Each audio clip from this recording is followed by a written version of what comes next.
On the night of our 7th wedding anniversary, I found a strange man's ring inside Lu Ruyan's bag. That same night, the system of her lover, Chun Li's company, crashed and confidential documents were leaked. The next day, intimate photos of Lu Ruyan went viral across the internet. She screamed as she smashed her phone. Qiguan Jie, you're insane. Later, Chun Li went bankrupt and jumped to his death. Lu Ruyan knelt in the rain, begging for my mercy. I lifted her chin and chuckled softly. Guess who's next? Outside the window, the last remnants of the setting sun were swallowed by the gray-blue evening mist. The main lights in the living room were off. Only a warm yellow wall lamp in the entryway cast a small halo of light. The television was on, and a finance news anchor was articulating the news of Lifeng Technologies' successful new round of financing with perfect diction. The flickering light from the screen played across Qiguan Jie's expressionless face. He raised his wrist to check his watch. 7:03 p.m. His phone screen was blank, no new notifications. Their 7th anniversary. A rich aroma wafted from the kitchen. The premium marbled steak he had left work early to buy was now sizzling in the pan. The scent of searing fat mixed with rosemary, dominating the entire space. Beside it, deep ruby red wine had been breathing in the decanter, flanked by 2 wine glasses polished to a crystal shine. Finally, the sound of a key turning in the lock echoed, brisk, even a little cheerful. The door opened, and Lu Ruyan walked in, wrapped in the cool air of early autumn and a faint scent of perfume that did not belong to her. She looked exceptionally radiant today. Her slightly curled long hair draped lazily over her shoulders, her cheeks flushed with a healthy post-exercise glow, and she wore a newly purchased beige cashmere coat that accentuated the slender curve of her neck. Honey. Her voice was sweet as honey, breathless with a hint of coquettishness. Did you wait long? Something came up at the office. A difficult client kept me until now. As she bent down to change her shoes, she placed an exquisite paper bag on the entryway console with a soft thud. Here, a present for you. Qiguan Jie leaned out from the kitchen, his face instantly forming a gentle smile, the fine lines at the corners of his eyes smoothing out, just like any ordinary husband waiting for his wife to come home. I'm just glad you're back. Dinner was just served. What kind of client was so difficult today? He walked over naturally and took the coat she had removed, his fingers inadvertently brushing against the soft skin on the side of her neck. Beneath his fingertips, he felt a small, abnormal patch of slightly raised roughness. He didn't pause for a second. His smile remained warm, as if he were simply straightening her collar. Yet his gaze, like a precision probe, instantly locked onto a faint pink mark hurriedly concealed with foundation, hidden just below her ear, near the hairline. A fresh hickey, bearing the mark of predation. Oh, nouveau riche guy in construction materials. Totally tacky, and he kept dragging his feet on the terms.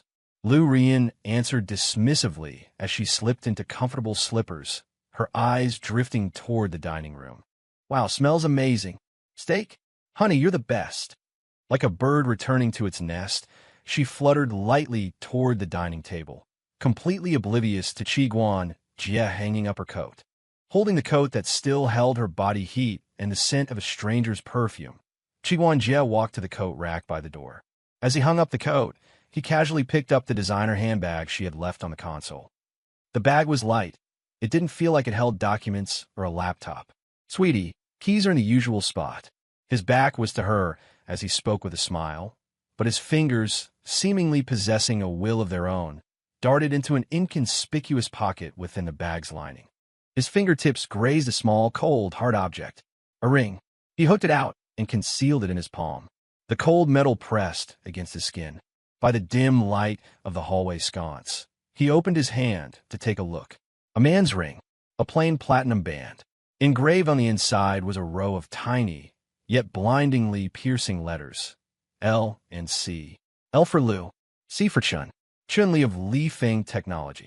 The triumphant face on the TV screen instantly superimposed itself over the cold ring. It felt as though an invisible hand had ruthlessly gripped his heart, then plunged it into an icy abyss. The sudden, sharp sense of suffocation nearly made him black out. Blood rushed to his head, only to freeze solid a second later.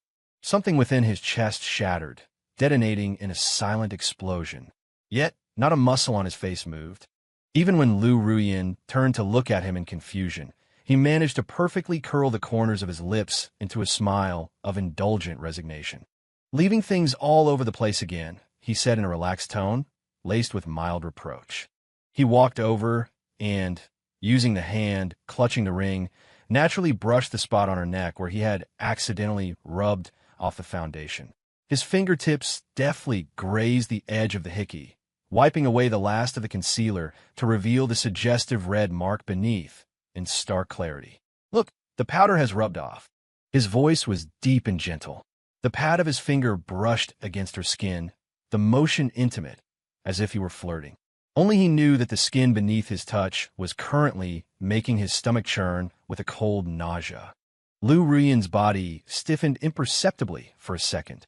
She subconsciously raised a hand to cover the side of her neck, but Qiguan Jie had already withdrawn his hand, smoothly wrapping his arm around her waist to guide her toward the dining table. "You must be starving, right? Let's eat. It won't taste as good if it gets cold." He pulled out a chair and thoughtfully seated her. Lu Ruyin seemed to breathe a sigh of relief. The bright smile returned to her face as she picked up her knife and fork, enthusiastically cutting into the steak on her plate. Qiguan Jie sat down opposite her. He picked up the decanter and slowly poured the deep crimson liquid into the goblet in front of her, then into his own. The wine swirled in the glass, looking like viscous blood. "Here," he said, raising his glass. His smile was warm, but the depths of his eyes were a bottomless, freezing pool. "Happy 7th anniversary, Ruyin." The crisp sound of clinking glasses rang out with unusual clarity in the quiet dining room. Lu Ruyin tilted her head back and took a large sip, sighing with satisfaction. "It's so good. You always pick the best wines, hubby." She cut a small piece of steak and put it in her mouth, chewing with bright eyes. It's cooked perfectly. Your cooking is getting better and better, hubby." Qiguan Jie also cut a small piece of steak and placed it into his mouth with deliberate slowness. The rich aroma of the fat from the premium beef melted on the tip of his tongue. It should have been the ultimate enjoyment, but in that moment, it tasted like chewing wax. He looked at the woman smiling beautifully across from him. He looked at the kiss mark on the side of her neck, uncovered like a provocation. He looked at her eyes, narrowed in satisfaction from the food and wine. He looked at the wedding ring on her ring finger, the one he had personally placed there all those years ago, which now seemed incredibly ironic. The scent of the unfamiliar perfume on her was like countless fine needles, stabbing into his nose and piercing his brain. He raised his glass and took another sip. The cold liquid slid down his throat, yet it ignited a cold flame within his chest, a flame named destruction. He chewed the beef in his mouth, his movements elegant, his gaze resting calmly on Lu Ruyin's face. "I'm glad you like it." He smiled, his voice mellow and gentle, like a lover's whisper. "In the future, I'll make sure it's even more unforgettable." Lu Ruyin, completely oblivious, remained immersed in the food and the atmosphere of the anniversary. Smiling, she cut another piece of steak. "You're the best, hubby." Qiguan Jie lowered his lashes, concealing the surging dark storm in his eyes that threatened to swallow everything. The cold men's ring in his palm was growing scorching hot from his grip. The painstakingly prepared 7th anniversary dinner ended in a bizarre atmosphere, tender on the surface, but with turbulent undercurrents beneath. Lu Ruyin seemed to be in an excellent mood. She even volunteered to clear the dishes. Qiguan Jie sat on the living room sofa, idly flipping through a financial magazine. Lu Ruyin walked out of the kitchen, wiping her hands. Her face showed a hint of fatigue, but her eyes were still bright. "Hubby, I'm going to take a shower. I'm dead tired today." Go ahead." Qiguan Jie looked up and gave her an understanding smile. "I've already run the bath for you." Lu Ruyin was slightly surprised, followed by a sweet, playful complaint. "Oh my, you're always so thoughtful." She walked over and leaned down to peck him on the cheek, leaving behind a warm, soft sensation and that lingering perfume scent that made Qiguan Jie want to vomit. He watched her back as she walked into the master bathroom. The door closed gently, and soon the sound of splashing water could be heard from within. The smile on Qiguan Jie's face vanished instantly without a trace. He stood up abruptly, moving so fast he created a gust of wind. He took a few strides to the entryway, picked up Lu Ruyan's designer handbag, and reopened the hidden compartment. It was empty. He carefully checked the other pockets. Aside from lipstick, a powder compact, and car keys, there was nothing else. That ring was the only piece of material evidence. He walked back to the living room and stood before the massive floor-to-ceiling window. Outside, the city lights shone brilliantly, and the traffic flowed in streams, weaving an illusion of prosperity. He opened his palm.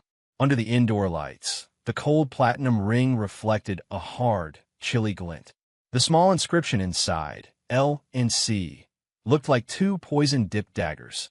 Elise, Lu Ruyan, and Chun-Li. The initials of that adulterous pair felt like the most vicious of curses in that moment, carved into the cold metal, and carved into his very flesh and blood. 7 years of marriage, countless days and nights of warmth. The sturdy fortress he thought he had built was, in the eyes of others, nothing more than a scrap of paper that could be pierced with a single poke. He, Qiguan Jie, a man who had clawed his way up from the bottom of the financial world for years, who, though not immensely wealthy, had established a firm foothold through his own capability, had turned into the biggest joke of all. By his most trusted wife and the promising young talent he admired most, working hand in hand to crown him with a hat so green it practically glowed. The icy flame in his chest burned hotter and hotter, searing his internal organs, bringing a pain bordering on suffocation, yet strangely mixed with a trembling thrill. Anger, humiliation, the sense of betrayal. These surging negative emotions, under the catalyst named revenge, fermented and expanded madly, finally condensing into an unprecedented, icy resolve. He would not question them angrily anymore, nor would he roar hysterically like a loser. Those reactions were too low-class, too easy on them. What he wanted was destruction. Thorough, absolute destruction that left no room for escape.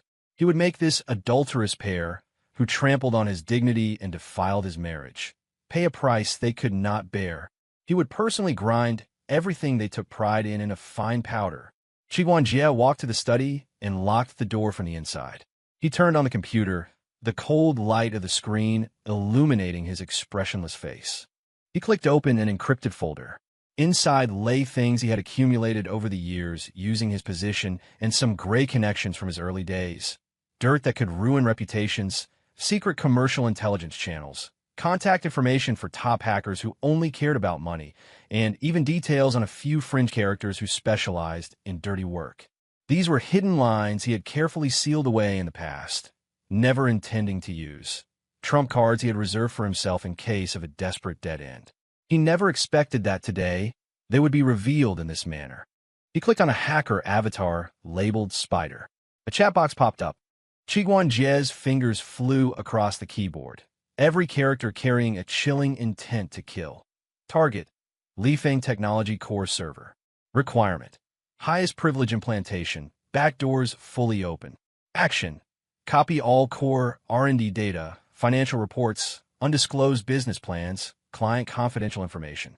Execution: pack everything, send anonymously to the CSRC, Tax Bureau, AIC, and their 3 biggest competitors' email addresses. Addendum: create illusion of system crash, paralyze for at least 48 hours. Deadline tonight. Payment: triple. The message was sent, and almost immediately, the other party replied with a single word: received. Concise, efficient, ruthless. Just like Qiguan Jie's mood at this moment. He leaned back in his chair and closed his eyes. The ghostly light of the computer screen reflected on his angular side profile. Half in the light, half hidden in heavy shadow, like a dormant demon. The study was terrifyingly quiet, save for the low hum of the computer fan. Time ticked by, second by second. He didn't know how long had passed.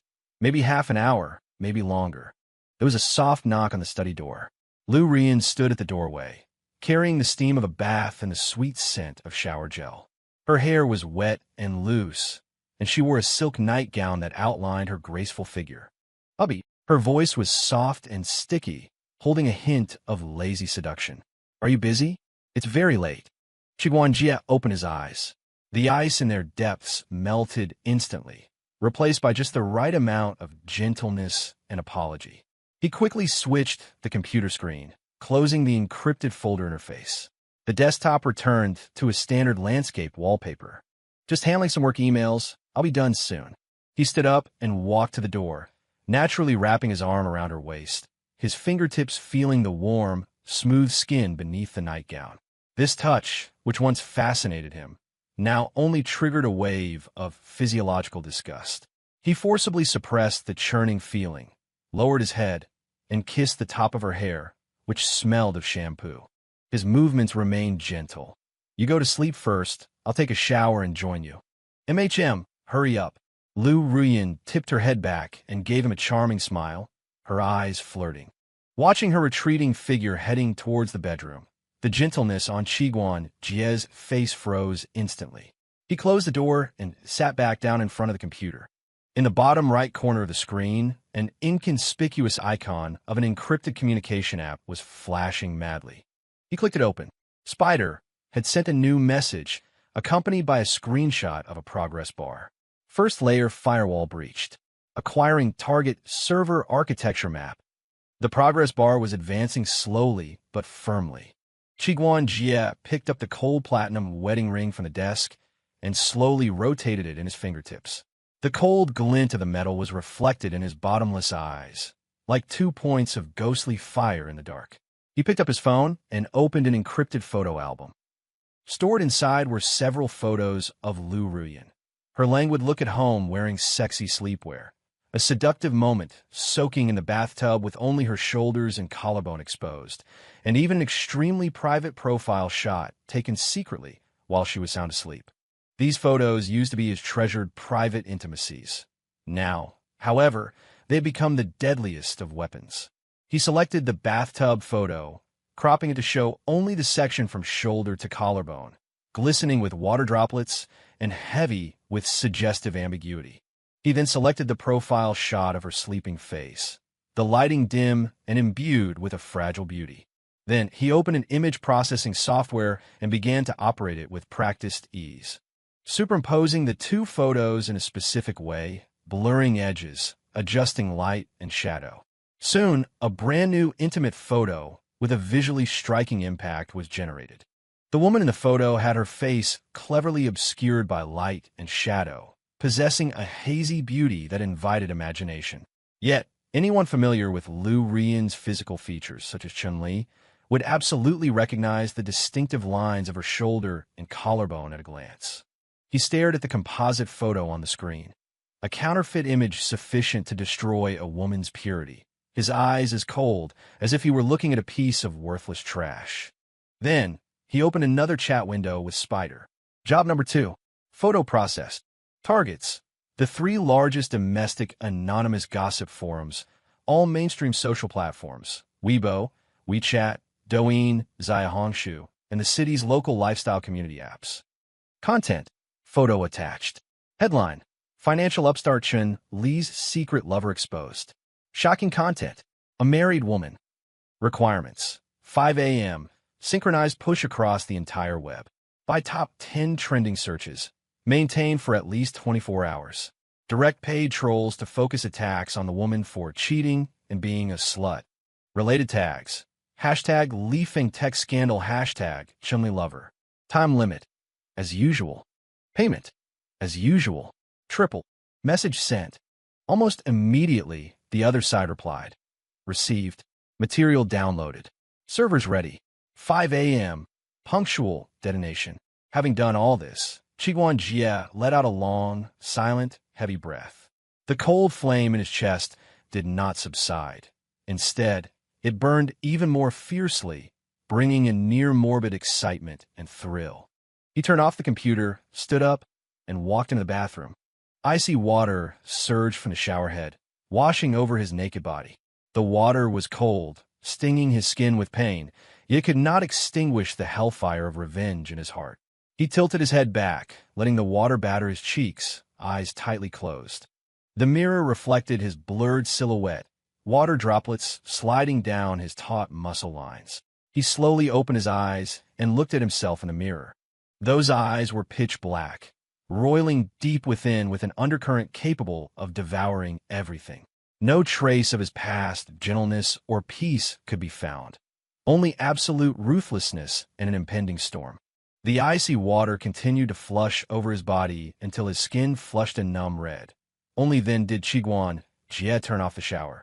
The steamy mist in the bathroom blurred the mirror surface. He casually wiped away a small patch, revealing a wet face with eyes sharp as knives.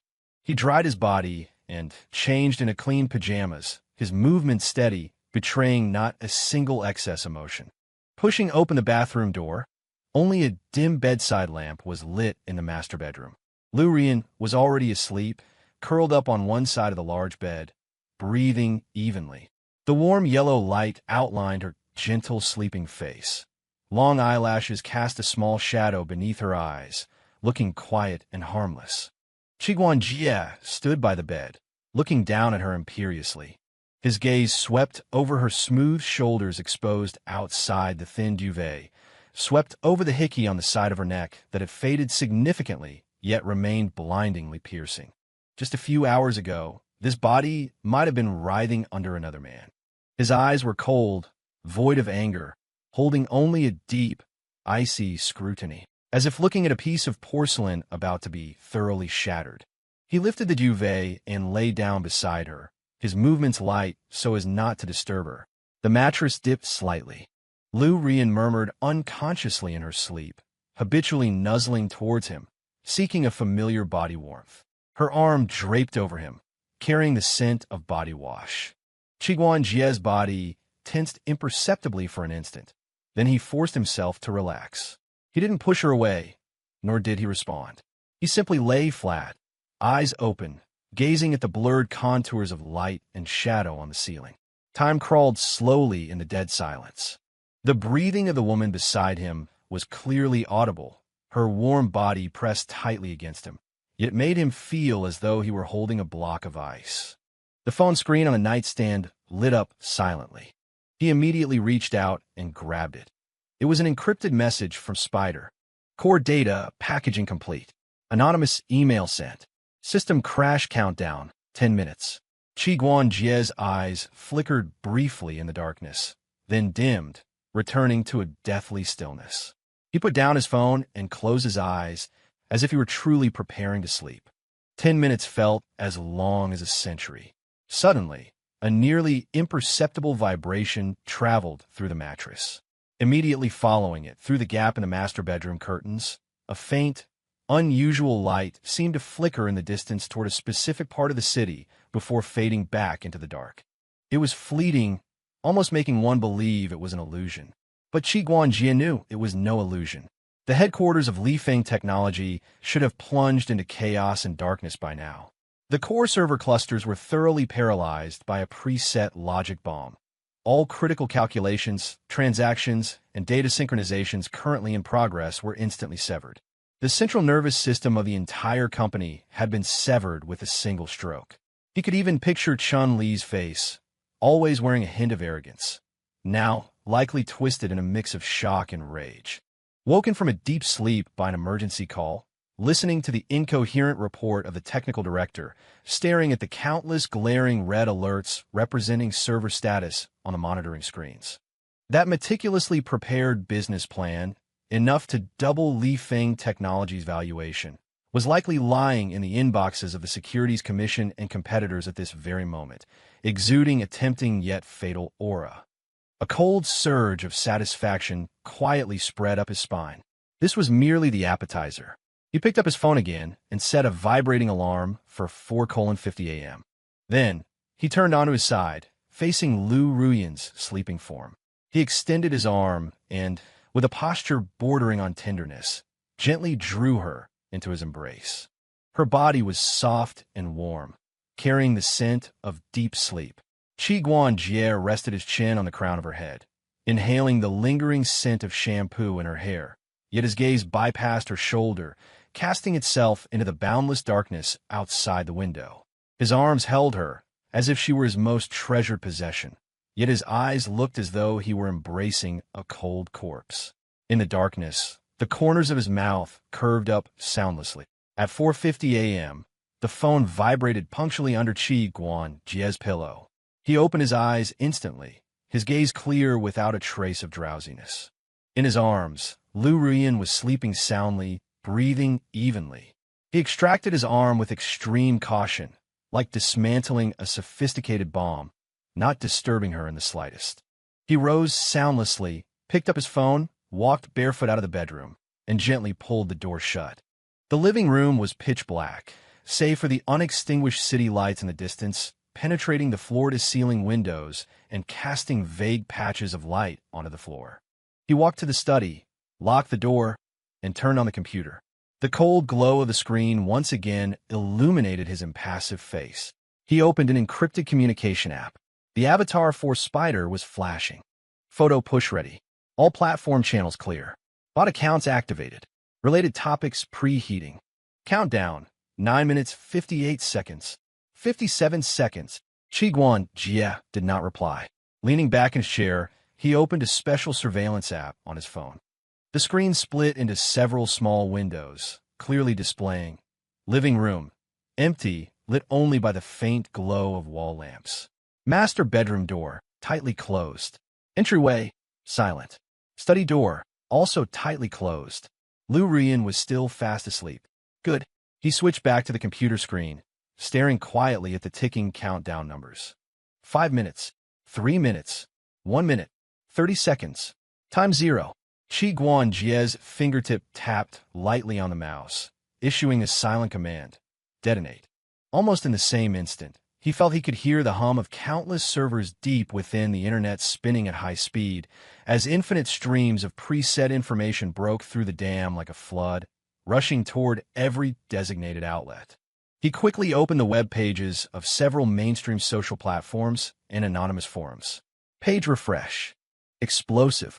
Hashtag financial circle upstart Chun Li's secret lover exposed. Shocking scale.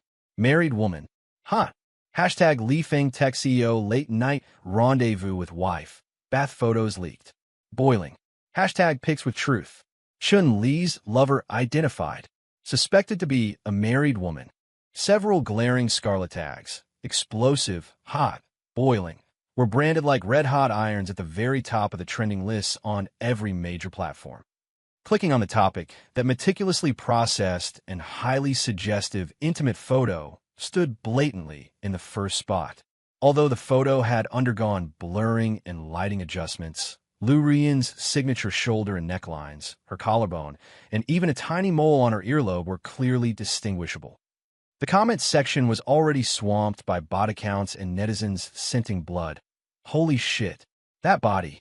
That vibe. Boss Chun is one lucky guy. Looks so slutty. Cheating when she has a husband. How cheap can you get? A married woman? Damn. Chun-Li has some unique tastes. Li Feng Tech. The one that just got funding. The CEO plays this hard.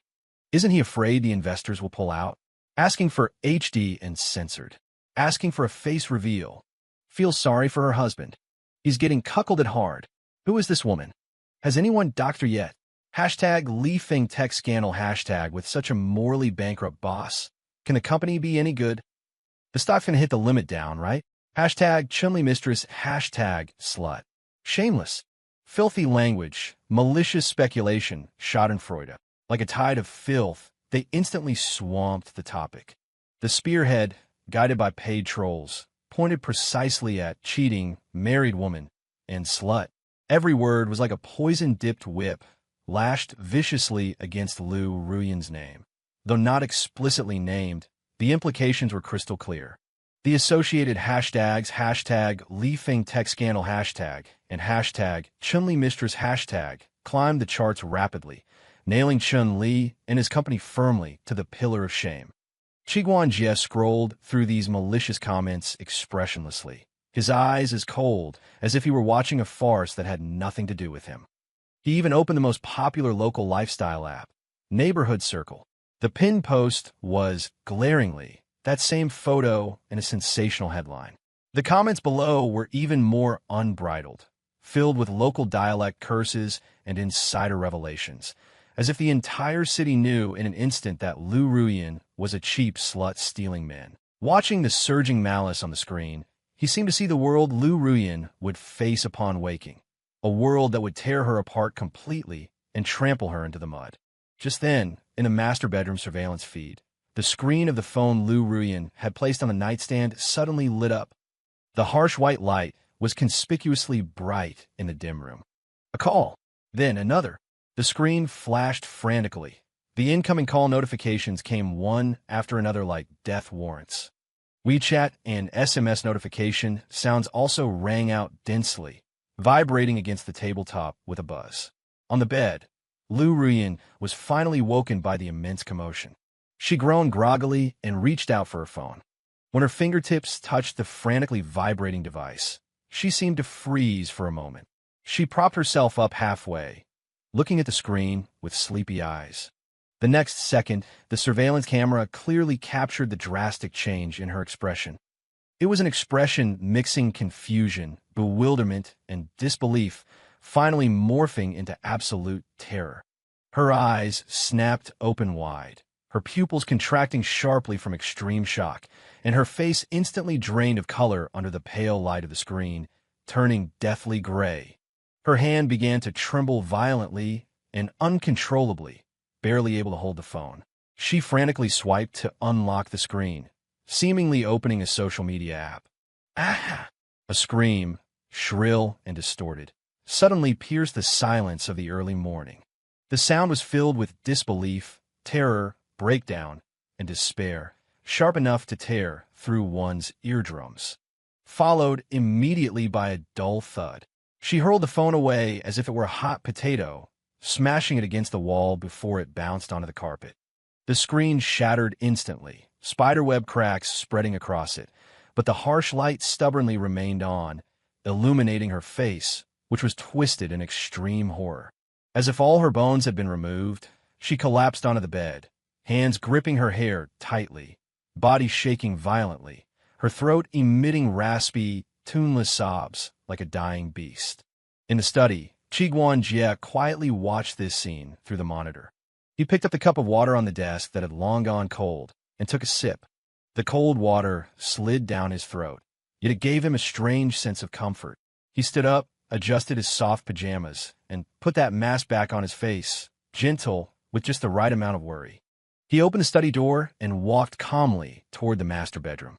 The moment he pushed the door open, a pungent smell of perfume mixed with the aura of a mental breakdown hit him in the face. Lu Ruyan was curled up amidst the messy covers, like a butterfly ravaged by a violent storm, shivering. Her face was streaked with tears and mucus, her carefully applied makeup smeared into a dirty mess. On the floor lay the phone, its screen shattered but still displaying that lewd photo. Hearing the door open, Lu Ruyan snapped her head up. The moment she saw Qiguan Jie, a frantic light burst in her eyes, like a drowning person clutching at driftwood, only to be immediately swallowed by a deeper terror. Hubby! Hubby! She practically scrambled off the bed on all fours, pouncing at Qiguan Jie's feet. She hugged his legs tightly, her voice hoarse and broken, filled with desperate sobbing. It wasn't me. Those photos aren't me. They're photoshopped. Someone is trying to frame me. You have to believe me. Believe me. Her body trembled like a leaf in the autumn wind, her tears and mucus rubbing onto his clean pajama pants. Qiguan Jie looked down at her. His eyes were calm and rippleless, holding even a trace of imperceptible pity, as if he were watching an absurd tragedy. He let her hug his legs and wail, neither bending down nor pushing her away. He slowly paced to the small bar by the floor-to-ceiling window, where the bottle of red wine he had opened last night sat with a decanter. He picked up the decanter and slowly poured the deep red liquid into a tall wine glass. His movements were elegant and unhurried. The crimson liquid swirled in the glass, like viscous blood. Lu Ruyan's heart-wrenching pleas continued behind him. Husband, say something. Believe me. Someone framed me. It was Chun Li. It must be that bastard Chun Li who offended someone and dragged me into it. Sobiti. What am I going to do? It's all over. Qiguan Jie lifted the wine glass, facing the city outside, still immersed in the night, yet for some, already shattering apart. He gently swirled the wine. The light from the cracked phone screen reflected on his calm, impassive profile. He turned around, facing his wife who was prostrate on the ground in collapsed despair, and leisurely took a sip of the cold red wine. The mellow aroma spread through his mouth, carrying a hint of bitter aftertaste. He looked at Lu Ruiyan's face, which had been thoroughly destroyed by fear, and the corners of his lips slowly curled into an extremely shallow, yet ultimately freezing arc. "This is just the beginning, wife." His voice wasn't loud, arguably even gentle, yet it was like a knife quenched in ice, clearly piercing through Lu Ruiyan's wailing and stabbing ruthlessly into her heart. Lu Ruiyan's begging came to an abrupt halt. She jerked her head up. The mix of tear stains and terror on her face instantly solidified, turning into a look of sheer, ghostly horror. She stared dead at Qi Guanjie, as if seeing the man she had shared a bed with for 7 years clearly for the very first time. Qi Guanjie brought the glass to his lips and took another sip. The cold liquid slid down his throat, but ignited a carnival named revenge in his blood. On the horizon outside the window, a cold, pale white light began to appear. A new day had begun. Lu Ruiyan collapsed on the floor like a pile of mud. Qi Guanjie's airy comment, "This is just the beginning," was like a bomb thrown into a stagnant pool, setting off terrifying, tumultuous waves in her already shattered mental world. She lifted her head, looking through blurred, teary eyes at the man standing high above her, methodically savoring his red wine. That familiar face was now as strange as an evil spirit that had crawled out of hell. It was you." She squeezed broken syllables from her throat, every word dripping with blood. "The photos. You did it. Why?" "Qi Guanjie. Why?" The final question used up all her remaining strength, sharp enough to almost crack her voice. Qi Guanjie swirled the dark red liquid in his glass, the cold arc at the corner of his mouth deepening slightly. "Why?" As if he had heard an incredibly interesting question, he slowly paced in front of her and crouched down. The action should have been intimate, yet it carried a creepy, oppressive pressure. He reached out, his cold fingertips suddenly gripping her chin, forcing her to look up and meet his bottomless eyes directly.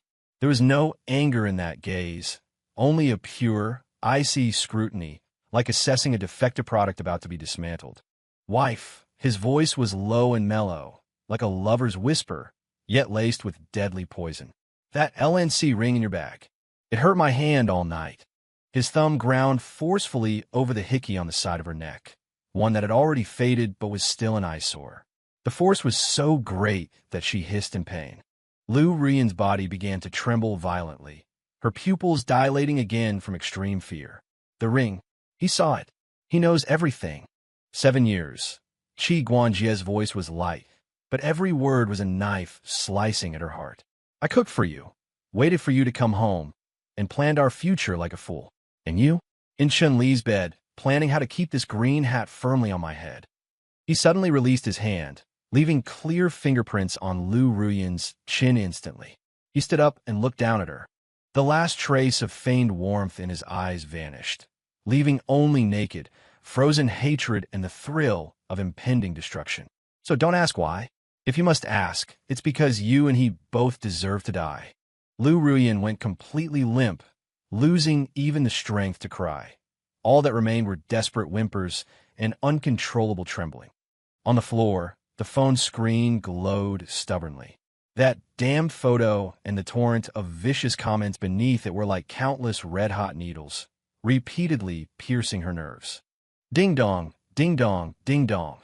The doorbell rang out, urgent and frenzied, like drumbeats of doom.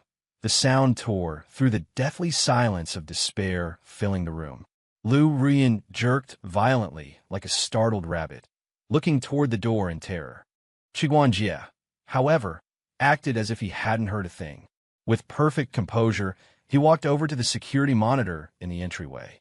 The screen was crowded with reporters shoulder to shoulder with cameras and lenses of all sizes, along with several influencers holding up phones for live streams. Their faces wore expressions of excitement and voyeuristic curiosity, like sharks that had caught the scent of blood. Camera flashes flickered madly through the door panels. TSK, news travels fast. Qi Guanjie's tone was bland, laced with a faint trace of mockery. He pressed the intercom button. Mr. Chiguan, we're from the City Express. Do you have any response to the photos and rumors circulating online regarding your wife? Mr. Chiguan, is the woman in the viral photo your wife, Ms. Lu Ruyan? Were you aware of this? Mr. Chiguan, is Chun Li from Lifeng Technology the third party? Will you be taking legal action? Mr. Chiguan, please say something. A cacophony of noise instantly flooded the interior, like a flock of raucous crows. Chiguan Jia remained expressionless. Speaking into the microphone, his voice was terrifyingly calm, yet carried just the right amount of exhaustion and grief. Friend from the press, this is a family matter between my wife and me. My wife is currently emotionally unstable, and we both need space to handle this. Please leave, or I will call the police immediately. With that, he cut the connection and turned off the visual display. Outside the door, silence fell instantly, though the strobe-like flickering of camera flashes was still faintly visible through the cracks. He turned and looked down at Lu Ruyan, who was shivering in a heap on the floor. His gaze was indifferent. See that? Is this the thrill you wanted? How does it feel? Lu Ruyan curled up, burying her face deep in her knees, letting out a muffled, despairing wail. She was finished. Her reputation, her life, everything she had painstakingly built, it was all finished. And this was only the beginning. The following days were an endless cycle of hell for Lu Ruyan. The storm on the internet did not subside. Instead, it intensified. Her identity was stripped bare by omnipotent netizens. Her name, her workplace, a high-end design studio, her university, and even the addresses of the gym and beauty salon she frequented were all exposed. Her Weibo, Zaya Hongshu, and other social media accounts were instantly flooded with filth. Her inbox was bursting with unspeakable abuse and threats. The studio's phone rang off the hook until her boss, under immense pressure, tactfully notified her that she was on indefinite leave. She didn't dare go out. Whenever she went near a window, she could feel the prying eyes of reporters and thrill-seekers camped out downstairs. The landline at home and her backup mobile phone became hotlines. There were calls from concerned relatives and friends asking after her, actually fishing for gossip, media outlets refusing to give up, and even strangers calling themselves crusaders of justice to directly scream that she was a whore, a slut, and a cancer destroying other people's families. She was in a daze, unable to eat. In just a few days, she lost so much weight she looked skeletal. Her eyes were sunken and unfocused. She tried to explain to Chiguan Jia, to cry, to beg, and even to curse hysterically. But Chiguan Jia's reaction was colder than ice. He went to work and came home as usual. He brought her meals, and even when she broke down weeping, he would hand her a glass of warm water. But he never responded to any of her justifications or pleas. There was no anger in his eyes, no sorrow, only a thorough indifference and scrutiny that chilled her to the marrow. It was as if she were merely a piece of garbage awaiting final disposal. The more he acted this way, the more the fear in Lu Ruyan's heart swelled, threatening to swallow her whole.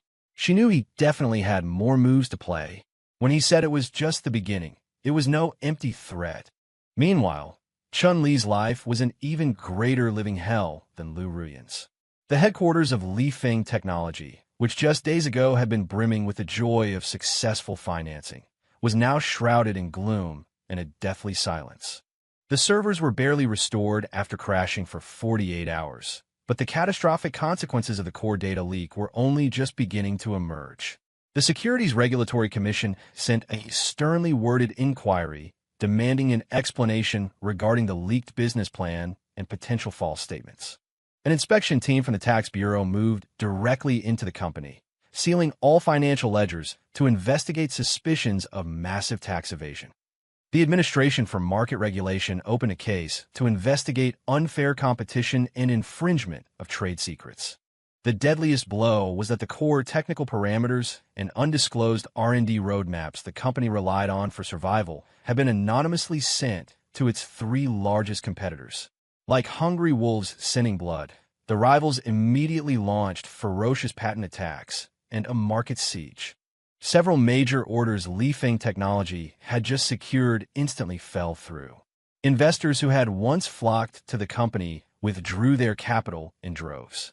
The stock price crashed like an avalanche, hitting the downward limit at the opening bell for days in a row, with over 70% of the market value evaporating. Chun-Li shut himself inside his massive top-floor office, the curtains drawn tight to block out the blinding sunlight and prying eyes from outside. On the expensive mahogany desk, the ashtray was piled high with twisted cigarette butts. His eyes were bloodshot, his hair disheveled, and his expensive suit hung wrinkled on his frame. He had long since lost his former air of high-spirited confidence.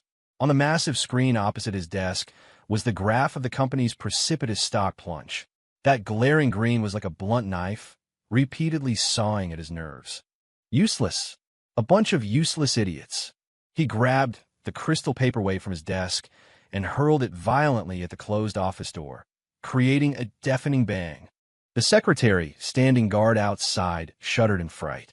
The CTO, general counsel, CFO. One by one, they stood before him, heads hung low, reporting even worse news. Banks calling in loans, suppliers demanding payment, the core team being poached by competitors with high salaries, and looming class action lawsuits. Investigate. Find out who did this. Get to the bottom of it. Chun-Li roared like a trapped beast, his eyes red. The server intrusion. The photo leak. It has to be the same person. The same person. Mr. Chun. The CTO's voice trembled. Their methods are too sophisticated. They use the Ghost protocol found only among top-tier hackers. It wiped every trace.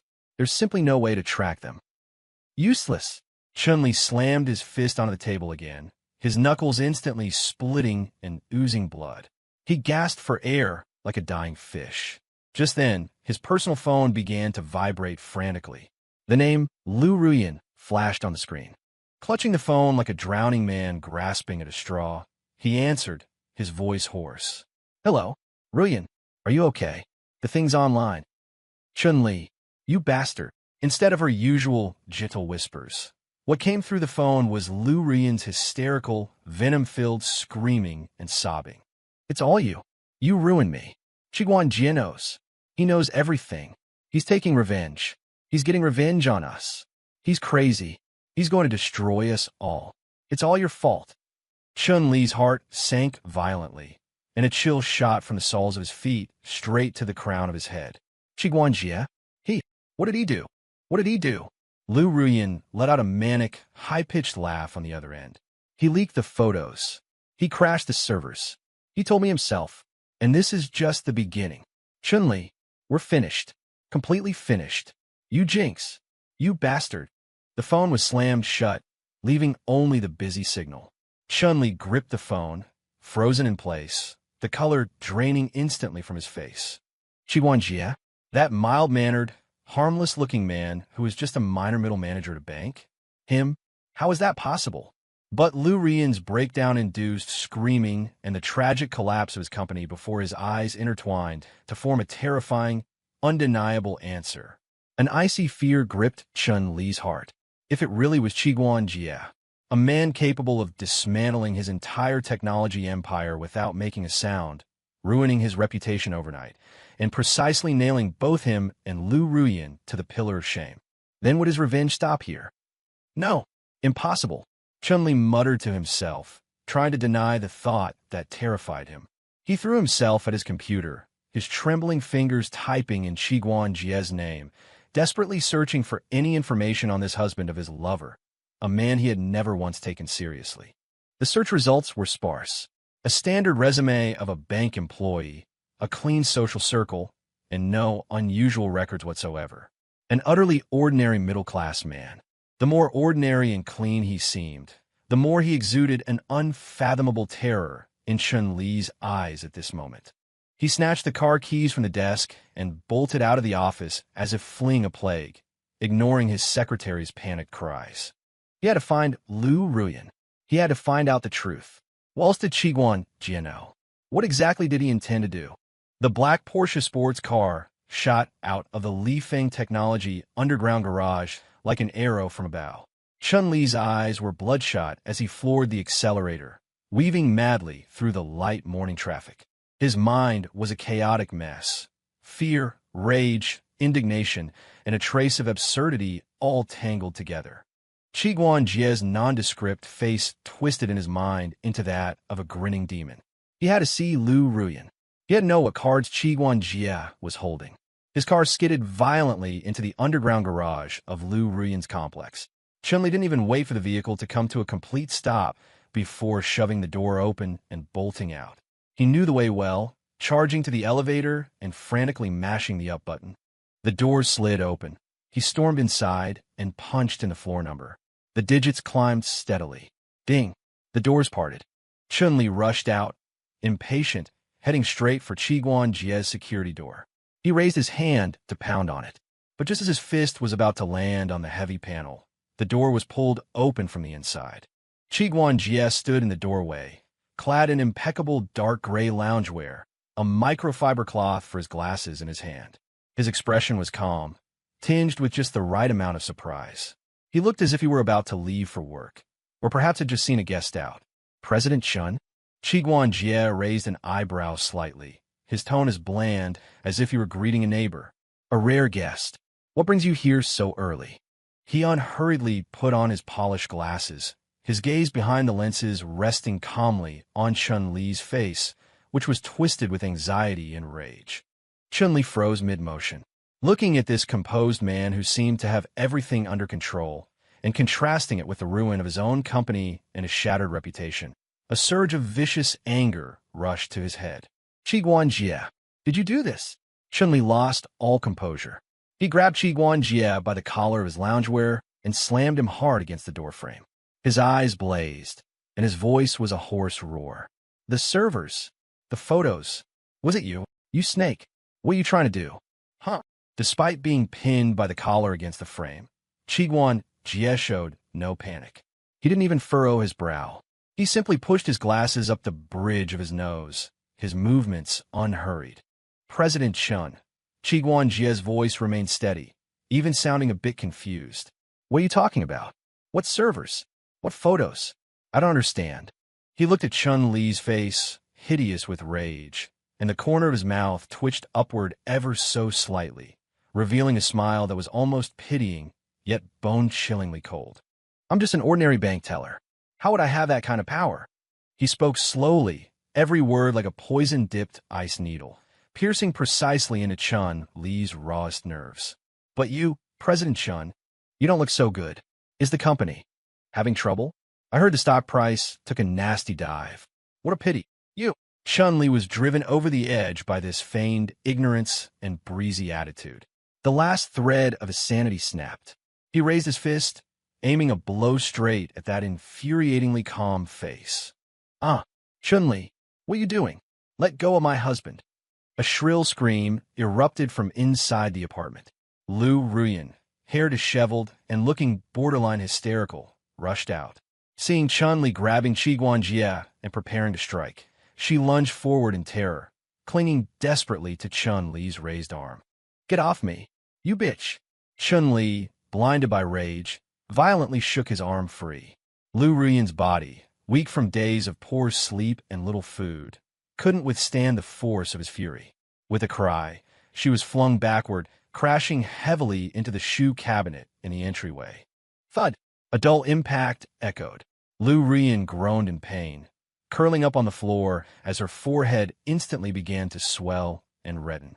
Ruyan! A look of shock and outrage instantly flashed across Qiguan Jie's face. He wrenched himself free from Chun-Li's grip. Or perhaps Chun-Li had loosened his hold at Lu Ruyan's sudden appearance and darted to her side. He gathered her into his arms, examining the injury on her forehead with evident distress, then glared furiously at Chun-Li. Chun-Li, you've gone too far, barging into my home and assaulting people. Do you think I'm dead? His voice was filled with the righteous anger and protectiveness of a husband, but his eyes swept over Chun-Li with ice-cold detachment. The faint trace of mockery at the corner of his mouth, visible only to Chun-Li, struck like a resounding slap to the face. Chun-Li watched Qiguan Jie protecting Lu Ruyan. He saw Lu Ruyan trembling in Qiguan Jie's arms, looking at him with eyes full of fear and venom. Then he looked back at the undisguised, cold sarcasm deep in Qiguan Jie's eyes. A massive, absurd sense of powerlessness, mingled with absolute terror, seized him instantly. He understood. He finally understood completely. This man in front of him wasn't there to fight him. He was there to watch the show, to watch Chun-Li perform like a clown on the brink of collapse. Watch how he pushes the situation into an even more wretched state with his own hands. He lost. From the very beginning, he had suffered a crushing defeat. He thought he controlled wealth and women, unaware that he had long since fallen into a cold web of destruction meticulously woven by his opponent. Good, good, Qiguan Jie. Chun-Li pointed at Qiguan Jie, his finger trembling violently from extreme anger and fear. His voice was as hoarse as sandpaper rubbing against a rough surface. You are ruthless. You just wait. Just wait. He dared not look into Qiguan Jie's bottomless eyes again, nor did he dare meet Lu Ruyan's venomous gaze. Like a man chased by demons, he spun around and stumbled toward the elevator. His retreating figure was utterly wretched, filled with the madness of a man at the end of his rope. The elevator doors closed, cutting off that suffocating, terrifying atmosphere. At the entryway, the look of shock and rage instantly faded from Qiguan Jie's face, restoring his usual impassive coldness. He let go of Lu Ruyan, allowing her to slide to the floor, where she covered her swollen forehead and sobbed quietly. He straightened the collar Chun-Li had crumpled, walked to the door, and watched the descending numbers on the elevator display, his eyes cold. He took out his phone and dialed a number. The contact was labeled Brother Long. The call connected quickly. A rough, rasping voice thick with the air of the underworld came through. Brother Jie, this early? Did you find work for us? Qiguan Jie's voice was calm and rippleless, as if discussing the weather. Brother Long, take care of someone for me. Chun-Li from Lifeng Tech. He's emotionally unstable right now. He just left my place driving a black Porsche 911, license plate ending in 668. Don't kill him, and don't leave obvious marks. Let him have a good rest for a few days. The price is double what we discussed last time. A rough laugh came from the other end. Brother Jie, you're straightforward. Don't worry, the boys know what they're doing. We guarantee he'll sleep comfortably for a few days, and no one will trace it back. Send me the location. I'll have someone tail him immediately. Good. Qiguan Jie hung up and texted Chun-Li's license plate number, a general direction. Having done all this, he didn't even glance at Lu Ruyan weeping on the floor as he walked straight to the study. The door closed and locked. He turned on his computer and opened a hidden stock trading software. On the screen, the trend chart for Lifeng Tech, ticker LFKJ, remained a desperate, vertical green line plunging downward. It was locked tight at the limit down price, with sell orders piled up like a mountain. The corners of his mouth curled into a cold, pleasurable arc. Was this just the appetizer? No, the main course had only just begun. He moved the mouse, hovering the cursor over the short sell button. In his account, he had long since borrowed a massive amount of LFKJ shares through secret channels. The consecutive limit downs over the past few days had already pushed his floating profits to a terrifying figure. But this wasn't enough. He needed one final strike, a strike that would drive Chun-Li to utter despair. He clicked on the avatar named Spider. Target, LFKJ. Requirement, forge 3 internal documents. Evidence of Chun-Li suspected of embezzling massive public funds and transferring assets. A technical assessment report detailing major security vulnerabilities in Lifeng Tech's core products. Leads linking Chun-Li to overseas money laundering organizations. Send to CSRC Inspection Division, Economic Crime Investigation Corps, Cyberspace Administration, and the inboxes of all institutions holding more than 1% of LFKJ stock. Deadline, before market close today. Payment, as usual, triple. Message sent. Instant reply. Received. Delivered within 2 hours. Qiguan Jie leaned back in his chair and closed his eyes. The study was very quiet, save for the low hum of the computer fan and the sound of his own steady breathing. He could imagine the nuclear-level chain reaction that would explode when those 3 seamless bombs were precisely delivered to the inboxes of those key departments and major institutions before the market closed. Economic crime investigators launching a probe into Chun-Li personally? The security vulnerability report triggering consumer panic and even fiercer sell-offs. The money laundering allegations severing any possible hope for financing or restructuring. Lifeng Tech, along with its once glorious founder Chun Li, would be cast into an abyss of no return. And the mastermind behind it all sat quietly right here, like a cold god controlling a chessboard. A faint, cold, and satisfied smile surfaced on Qi Guanjie's lips. The symphony of destruction was approaching its climax. The study door isolated everything outside, including Lu Rian's suppressed sobbing and the pain of her bruised forehead. To Qi Guanjie, those noises were nothing but irrelevant static in the background.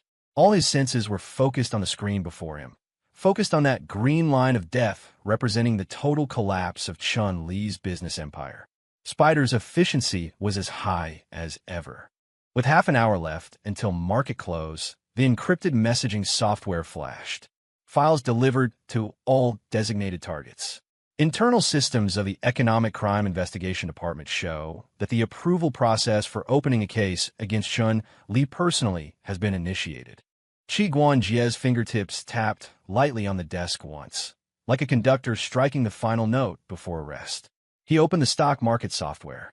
On the LFKJ board, the mountain of sell orders sealing the stock at the limit down price remained immovable. But soon, subtle changes began to appear. Some small sell orders, originally hanging at the limit down price, began to be quietly withdrawn by mysterious funds. Immediately after several massive sell orders, far exceeding the market's normal absorption capacity, crashed onto the limit board like a bursting dam. This was not retail investor behavior. It was the institutions. It was those institutions that had received the bombshell, fleeing in panic at any cost. The limit down seal was smashed through in an instant. LFKJ's stock price, like a condemned building with its final pillar removed, held at the limit down price for a mere few seconds before collapsing with a crash. The green numbers danced madly. -9, 5%, -9, 8%, diving straight down. Panic spread like a plague. More sell orders poured out, a stampede of selling. The stock forums exploded instantly. Holy shit. The limit down is broken. The institutions are running. What happened? Insider news. Run. It's totally collapsing. It's over. Lost everything. In just a few minutes, LFKJ's stock price poured down from the limit down, the drop expanding rapidly to a shocking -15%. It set a record for the stock's largest single-day drop. The trading volume hit historical highs. The wealth of countless retail investors evaporated in an instant. Qi Guanjie quietly watched this brutal scene. On his short-selling account, the number representing profit was soaring wildly at an unprecedented speed. The cold numbers, every minute and every second, spoke of Chun Li's destruction and the thrill of his revenge. Just then, the landline on his desk rang. The caller ID showed Li Feng Technology, Chun Li office. Qi Guanjie did not pick up immediately. He unhurriedly picked up the coffee beside him, which had long since gone cold, and took a sip. The bitter liquid slid down his throat. The telephone rang stubbornly, like the wailing of a dying man. After ringing a dozen times, only then did he leisurely pick up the receiver. Hello. His voice was steady, betraying no emotion. There was no immediate speech from the other end, only heavy, chaotic breathing like a broken bellows. After several seconds, Chun Li's hoarse, desperate, sobbing voice came through intermittently. In the background, there seemed to be the sound of things smashing and employees screaming in panic. Qi Guanjie. It's you, isn't it? The voice was utterly broken, filled with a madness on the brink of collapse. The files. Those files. It was you. You forged them. You want to drive me to death. Qi Guanjie leaned back in his chair, fingers unconsciously twirling his fountain pen, his eyes calmly watching the LFKJ stock line still plummeting on the screen. President Chun, he spoke, his voice still flat and waveless, even carrying a trace of formulaic detachment. You seem to have dialed the wrong number. This is a private residence. Also, what files are you talking about? I don't understand at all. Are you under too much pressure and having some bad hallucinations? I suggest you see a doctor as soon as possible. Bullshit. A hysterical roar from Chun Li came from the other end, accompanied by the loud crash of shattering glass. Qi Guanjie, you devil. You hypocrite. I know it's you. You rat hiding in the sewer. If you have the guts, come at me. Come at me. Chun Li's voice was completely twisted and deformed, filled with extreme fear, rage, and the despair before breakdown. He could feel that invisible net tightening, strangling him until he couldn't breathe. The intervention of the Economic Crime Investigation Department meant his personal assets would be frozen, and he might even face imprisonment. Product security loopholes and suspicion of money laundering were the final straws breaking the company's back. Banks were calling in debts, suppliers were blocking the doors, employees were demanding unpaid wages. Everything he had painstakingly built for years was turning to dust before his eyes at visible speed. And the source of all this was that man on the other end of the phone, whose voice was terrifyingly calm. President Chun, please mind your language. Qi Guanjie's voice turned cold, carrying a trace of imperceptible warning. If you continue this groundless harassment and slander, I will consider calling the police. Also, he paused, his tone carrying a trace of extremely subtle concern, like a venomous snake flicking its tongue. I heard your company's stock price isn't looking too optimistic. Mr. Chun, you'd best worry about yourself. Take care. With that, before Chun Li could react, Qi Guanjie hung up the phone with crisp decisiveness. The beep-beep of the busy signal echoed from the receiver. Inside his office, Chun Li stood frozen amidst the wreckage, clutching the phone that now offered nothing but a busy signal. Fragments of documents, shattered glass, and spilled red wine were scattered across the expensive Persian carpet, mirroring his collapsing world. The muscles on his face twitched violently, and his eyes were unfocused. The last shred of hope and support had been utterly shattered by Qi Guanjie's cold, calm, take care.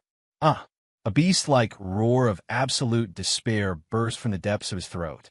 He violently smashed the phone in his hand against the wall. Then, as if drained of all strength, he slumped into his large executive chair, hands clutching his hair tightly. His body trembled violently, emitting suppressed whimpers like a trapped beast. It was over. Completely over. Qi Guanjie would not let him off. That man intended to crush him thoroughly. A bone-deep chill and despair, like an icy tide, instantly engulfed him. Late night, a torrential downpour. Bean-sized raindrops pounded crazily against every inch of the city, creating a deafening roar. Water flooded the streets. Traffic was scarce. The dim streetlights blurred into hazy halos within the curtain of rain. A black Porsche in 911 sped wildly along the empty, slick streets like an out-of-control beast. Its wheels tore through the standing water, splashing up a wall of water as high as a person. In the driver's seat, Chun Li's eyes were crimson and bloodshot, his face twisted in an expression of mingled madness and despair. He gripped the steering wheel tightly with one hand while clutching a liquor bottle with the other, occasionally throwing his head back to take a large swig of strong alcohol. He had just fled from a completely failed Hongmen banquet, where he had tried to seek final financing. Former partners and investors, after receiving those internal documents, looked at him as if he were a dead man carrying a plague, avoiding him as if their lives depended on it. Every avenue was blocked. All that awaited him was bankruptcy liquidation, massive debt, and cold prison bars. Qi Guanjie, I'm going to kill you. Kill you. Chun Li screamed at the blurry rain outside the windshield, his voice drowned out by the roar of the engine and the rain. Alcohol and despair had completely burned away his sanity. He had only one thought: find Qi Guanjie and drag him down to hell with him. The car, like a streak of black lightning, charged toward the residential complex where Lu Ruyan lived. However, just as he was about to turn onto the main road leading to the complex, a dilapidated van with no license plates darted out like a ghost from a dim side road. It was extremely fast, the angle was vicious, and it slammed into the front side of the Porsche with terrifying precision. Bang! A muffled, heart-stopping crash. The black Porsche instantly lost control under the massive impact. Like a fallen leaf caught in a gale, it spun into the roadside green belt. The front of the car smashed violently into a thick plane tree. The hood instantly twisted and deformed, caving inward. The windshield shattered under the immense force, spiderweb cracks spreading instantly. The airbag deployed with a loud boom, slamming heavily into Chun-Li's face. The strong smell of blood instantly filled his nose. Severe pain and intense dizziness made his vision go black, nearly causing him to pass out. After the collision, the van didn't pause for a second. Its engine let out a piercing roar as it reversed quickly. The tires spun on the slick ground for a moment before it abruptly turned and vanished into the vast rain and dark side road, as ghost-like as it had arrived, leaving behind only the pungent smell of burnt rubber. The whole process, fast, precise, ruthless, took less than 10 seconds. Icy rain mixed with shards of glass poured over Chun-Li's head and face, sobering him up slightly. He felt a sharp pain in his forehead. Warm liquid flowed down his cheek, indistinguishable between rain and blood. He tried to move, but found his body tightly pinned by the deformed chassis and the deployed airbag, rendering him immobile. The agony and the freezing rain caused his remaining madness to recede slightly, replaced by a bone-deep terror. Who was it? Ziguan. It had to be Qi Guanjie. He struggled, trying to reach his phone to call the police, but realized it had flown off somewhere during the crash. Just then, through the shattered window, he saw a black sedan silently stop nearby in the rain. The car door opened, and a huge black umbrella unfurled, obscuring the face of the person stepping out. The man was clad in a black trench coat. He was tall, and his gait was steady. Holding an umbrella, he walked unhurriedly, step by step, toward the Porsche that had been reduced to a pile of scrap metal. Raindrops drummed against the umbrella canopy, making a crisp pattering sound. Chun-Li's heart nearly stopped beating. He stared fixedly at the black umbrella. Fear, like a cold, venomous snake, coiled around his heart, tightening its grip with every passing second. It was Qi Guanjie. He had come. He was here to finish the job. The black umbrella tilted slightly, its rim lifting. However, the face revealed beneath it was completely unfamiliar. It was the face of an extremely ordinary, nondescript middle-aged man, the kind who would be instantly forgotten if thrown into a crowd. Yet his eyes were as cold as scalpels, sweeping emotionlessly over the wretched, blood-covered Chun-Li inside the car. That look reminded Chun-Li of the way Qi Guanjie used to look at him. Equally cold, equally indifferent, as if looking at a dead object. The stranger said nothing, merely watching him quietly for a few seconds. The oppression brought by that gaze was more suffocating than any words. Then, the corners of the man's mouth twitched upward ever so slightly, seemingly a fleeting, bone-chillingly cold smile. He did nothing and said nothing. He simply held his umbrella, turned around slowly and calmly, and walked with the same steady pace back toward the black sedan parked in the rain. The car door closed. The engine started. The black sedan slipped silently into the curtain of rain, disappearing at the end of the street.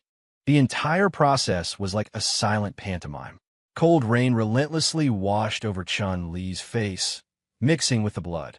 Slumped in the twisted cabin, staring in the direction the black sedan had vanished, he was completely submerged and frozen by a massive tide of fear.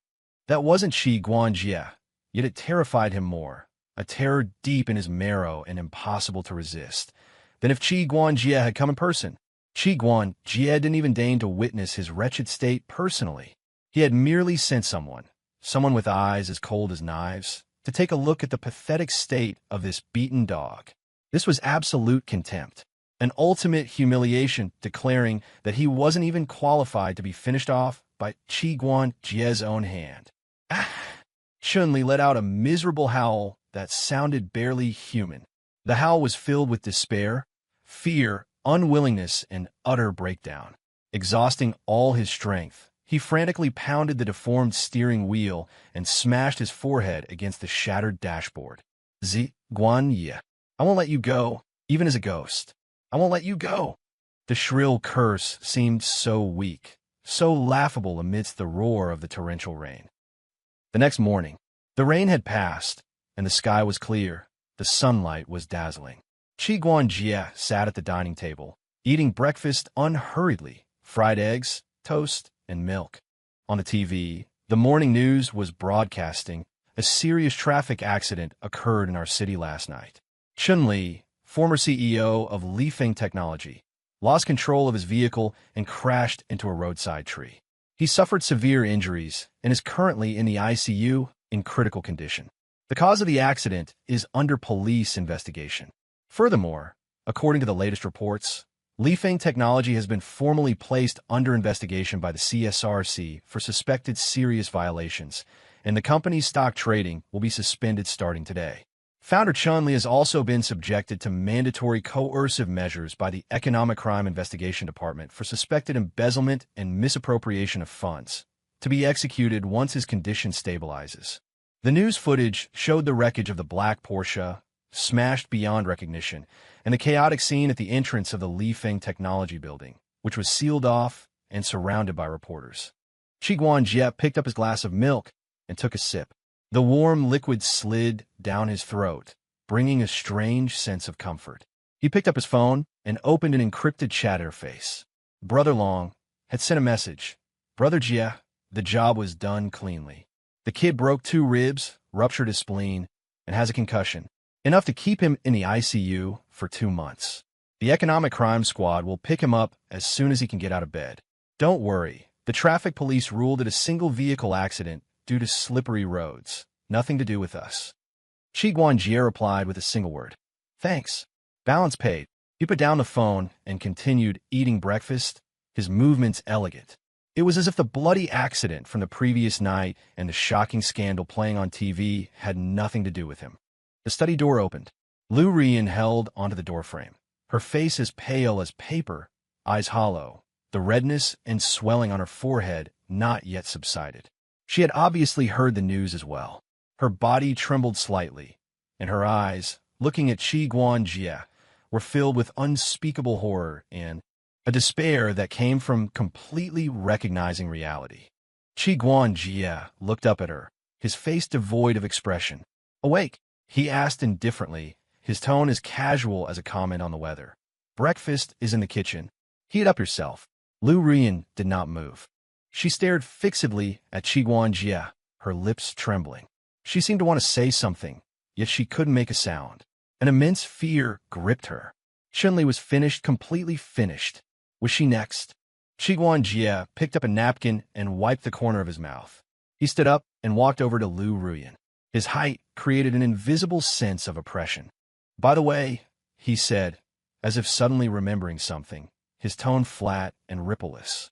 Your parents' flight was yesterday afternoon, so they should be arriving soon, right?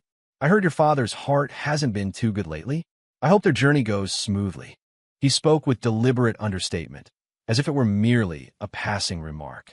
Then, stepping around Lu Rian, who stood stiff as a puppet, he picked up his suit jacket from the back of the chair and walked calmly toward the foyer. Lu Rian stood as if thunderstruck. She spun around violently, staring at Qi Guanjie's upright back, a chill rushing from the soles of her feet straight to the crown of her head. He mentioned her parents. What did he mean? What was he planning to do? Ziguanya, she screamed with all her strength, her voice sharp and distorted by fear. What do you want to do to my parents? They are innocent. If you have a problem, come at me. Come at me. Qi Guanjie stopped in the foyer and unhurriedly put on his leather shoes. He did not look back. Instead, facing the mirror-like surface of the shoe cabinet, he adjusted his tie. Innocent, he repeated the word softly, his tone carrying a trace of extremely subtle, icy mockery. Finally, he turned his head slightly. From the corner of his eye, his gaze swept over Lu Rian's face, which was twisted in abject terror. The corner of his mouth hooked up into an arc that was fleeting, yet enough to terrify her to her very soul. I'm simply concerned about the health of the elders. Don't be nervous. His voice remained steady, yet it was like a blunt knife tempered in ice, slowly slicing through Lu Rian's last psychological defense. With that, he opened the door and walked out. The door clicked softly shut behind him. To Lu Rian's ears, that soft click sounded like the booming crash of the gates of hell closing. Her legs gave way, no longer able to support her. She slid down the doorframe to the floor, curling her body into a ball and letting out an uncontrollable, despairing wail. She knew that her hell had only just begun, and her parents were about to be dragged into this vortex of destruction. The soft sound of the closing door rang in Lu Rian's heart like a death knell. She sat paralyzed on the cold floor, her body trembling like a withered leaf in the autumn wind. Qiguan Jie's final icy look and that remark about caring for the elder's health coiled around her heart like a venomous snake, tightening its grip and bringing with it a suffocating terror. Her parents. Qiguan Jie was going to target her parents. This realization made her instantly collapse. She scrambled on hands and knees toward the landline in the living room, her fingers shaking so violently she could barely press the buttons. She had to call, warn her parents, tell them not to come back, or to leave immediately. Beep, beep, beep.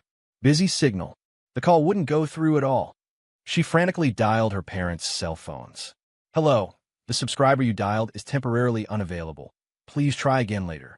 The cold, electronic female voice repeated over and over, like a pronouncement of death. Lu Ruyan's heart sank into a bottomless abyss. It was over. It must be Qiguan Jie. He had jammed the phone signals in the house. He had cut off her connection to the outside world. He intended to trap her here, making her watch helplessly as everyone she cared about fell into the abyss because of her. Lu Ruyan let out a roar of despair and smashed the telephone receiver against the wall. Qiguan Jie, you devil, you beast! Like a trapped animal, she paced, screamed, and wept in vain within the empty, freezing living room until finally, only exhausted whimpers remained. Fear, like a cold tide, thoroughly drowned her. Meanwhile, on the other side of the city, at the airport highway exit, a black business van was driving smoothly. Inside the vehicle, Lu Rian's parents, her father, Lu Jianbang, and her mother, Zhao Yufan, had just returned from a vacation abroad. Their faces still carried the fatigue of travel, mixed with the relief of coming home.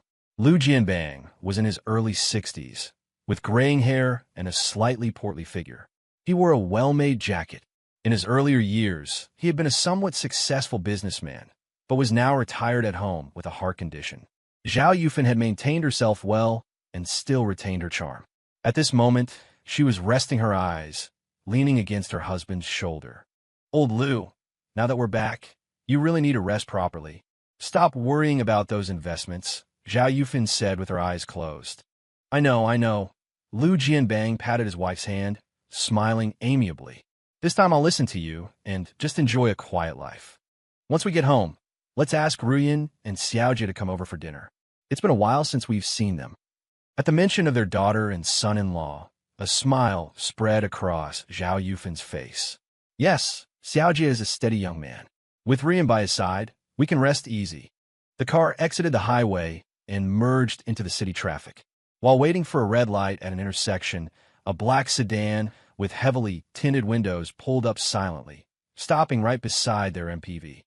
Lu Jianbang glanced casually at the car beside them, paying it little mind. However, just then, the rear window of the black sedan slowly lowered, opening just a crack. The completely unfamiliar, expressionless face of a man appeared behind the gap. The man's gaze was cold and sharp, like that of a falcon, staring directly and unabashedly at Lu Jianbang and Zhao Yufan inside the vehicle. That look, it was filled with undisguised scrutiny, coldness, and even a hint of mockery. Lu Jianbang's heart skipped a beat. An inexplicable sense of unease instantly seized him. He instinctively wanted to look away, but the man kept staring dead at him. A few seconds later, the window slowly rolled back up, cutting off the view of that chilling face. The moment the traffic light turned green, the black sedan sped away, quickly vanishing into the traffic. What is it, old Lu? Sensing something odd about her husband, Zhao Yufan opened her eyes and asked. Nothing. Lu Jianbang suppressed the uneasiness in his heart and forced a smile. I probably just saw things. But his palms were slick with cold sweat. That look, it was too strange. It was full of malice. The MPV continued towards their home. However, the closer they got to their house, the stronger the sense of foreboding grew in Lu Jianbang's heart. He took out his phone to call his daughter and check in, only to find that there was no signal, not a single bar. Strange. Why is there no signal? He muttered to himself, his sense of foreboding deepening. The car finally pulled into their high-end residential complex. As soon as they entered the gate, Lu Jianbang sensed that something was wrong.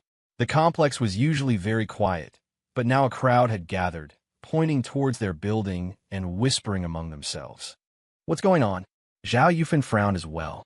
The car stopped in front of their home. The scene before them left Lu Jianbang and Zhao Yufan instantly stunned. The carved iron gates of their detached villa had been sprayed with bright, piercing red paint, forming shocking characters. Deadbeat Lu Jianbang. Pay back your debts. A life for a life. The daughter pays the father's debt. Lu Ruyan is a cheating whore. May your whole family die. The filthy, vicious curses covered their meticulously maintained gate like festering sores. The once beautiful flower bed at the entrance had been trampled into a mess. Ah!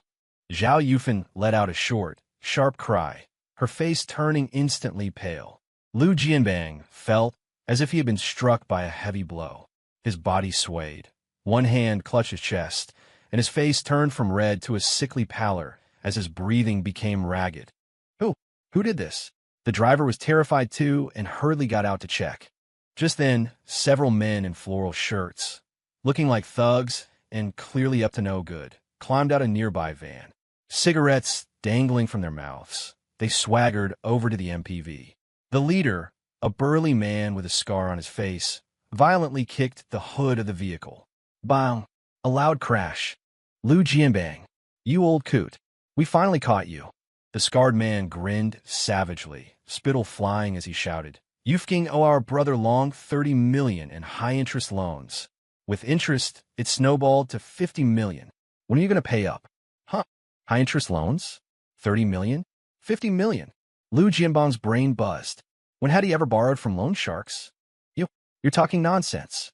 I don't know any brother Long, and I certainly never borrowed any money. He was shaking with rage, the dull pain in his chest intensifying.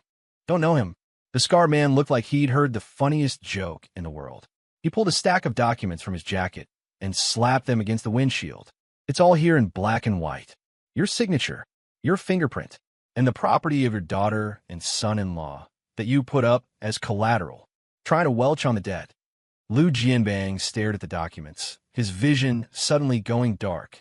That signature, it was a nearly perfect imitation, but it was definitely not his handwriting.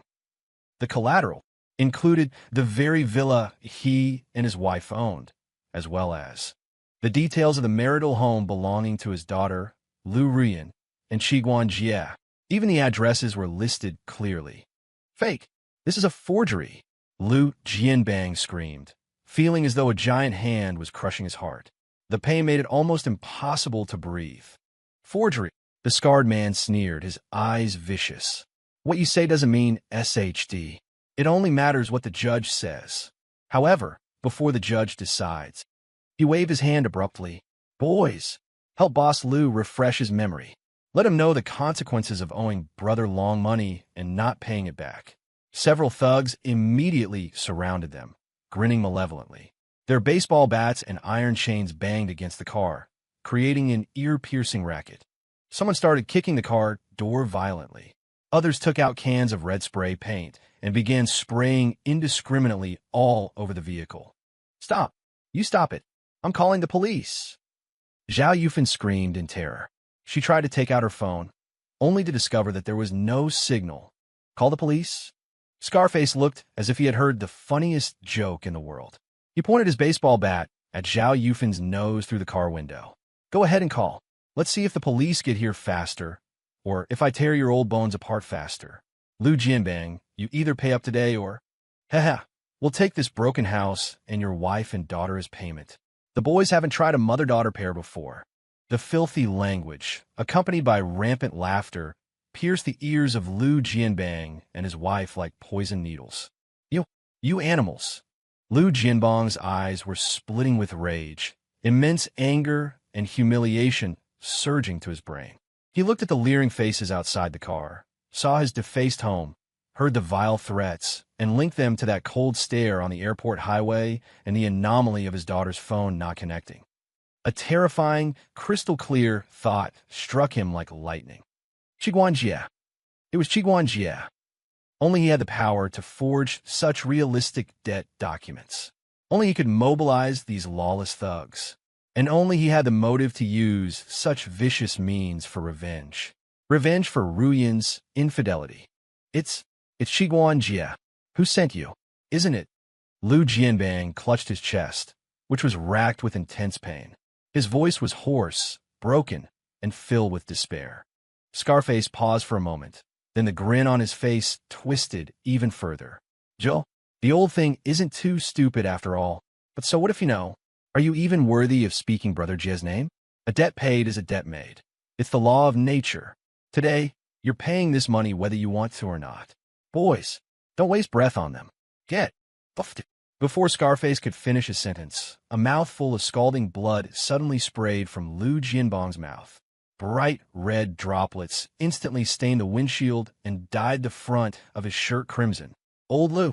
Zhao Yufan let out a heart-rending scream. Lu Jianbang's eyes were wide open, the whites filled with blood from extreme rage and the agony in his heart. He stared dead at the thugs outside, who had momentarily stopped in shock at the sight of the blood. A gurgling, unwilling sound rattled in his throat, his body convulsed violently a few times, and then his head tilted to the side as he slumped into the seat, lifeless. Dad! A scream so shrill it was distorted came from the entrance of the residential compound.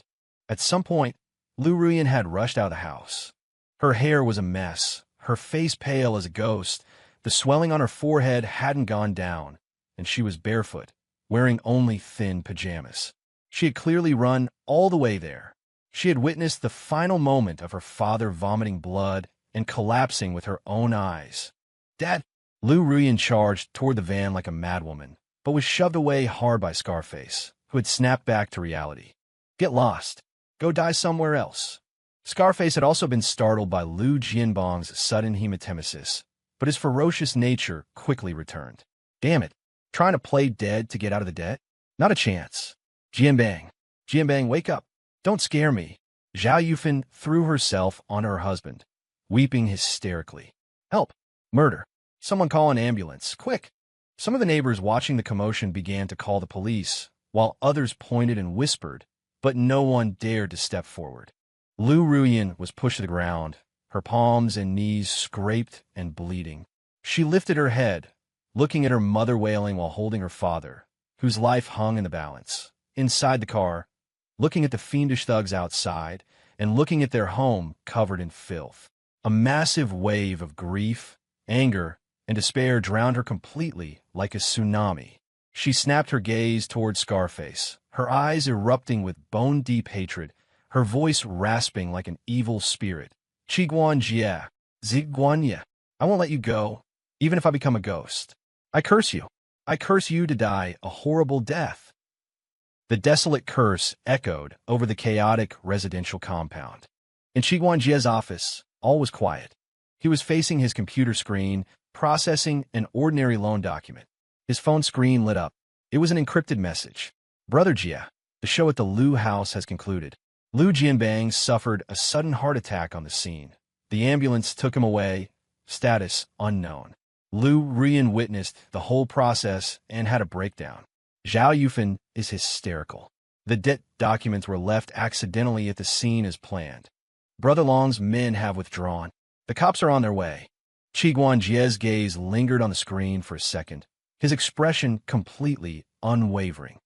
He picked up the coffee at hand and took a gentle sip. Bitter, slightly acidic, with a trace of a strange, sweet aftertaste. He picked up the intercom. Xiao Zhang, cancel all my appointments for the afternoon. I have an urgent family matter that requires my attention. From the other end came the assistant's respectful reply. Yes, Manager Qiguan. Hanging up, Qiguanjie leaned back in his chair, casting his gaze toward the bright sunshine outside the window.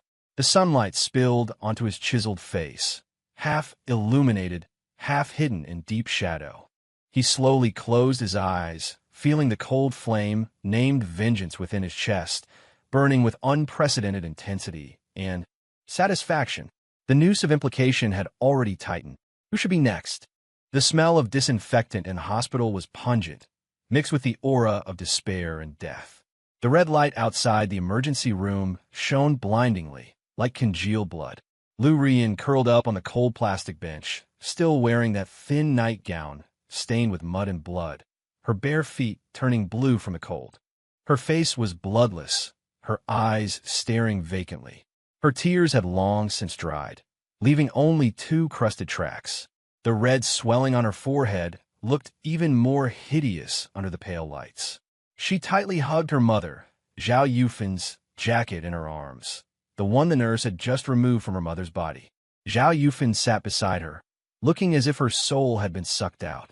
Her hair was messy, her gaze unfocused, and she muttered incessantly, her voice broken and chaotic. Jianbang. My Jianbang. It can't be. It can't be. Devils. They're all devils. Rian. Where's my Rian? Where is Rian? Sometimes she grabbed Lu Rian's arm, digging her nails deep into the flesh. Other times she looked around in terror, as if surrounded by life-claiming ghouls. The doctor came out of the emergency room, shaking his head with a grave expression. The patient suffered a massive acute myocardial infarction. His heartbeat and breathing had already stopped upon arrival. We did our best. Please accept our condolences. Boom!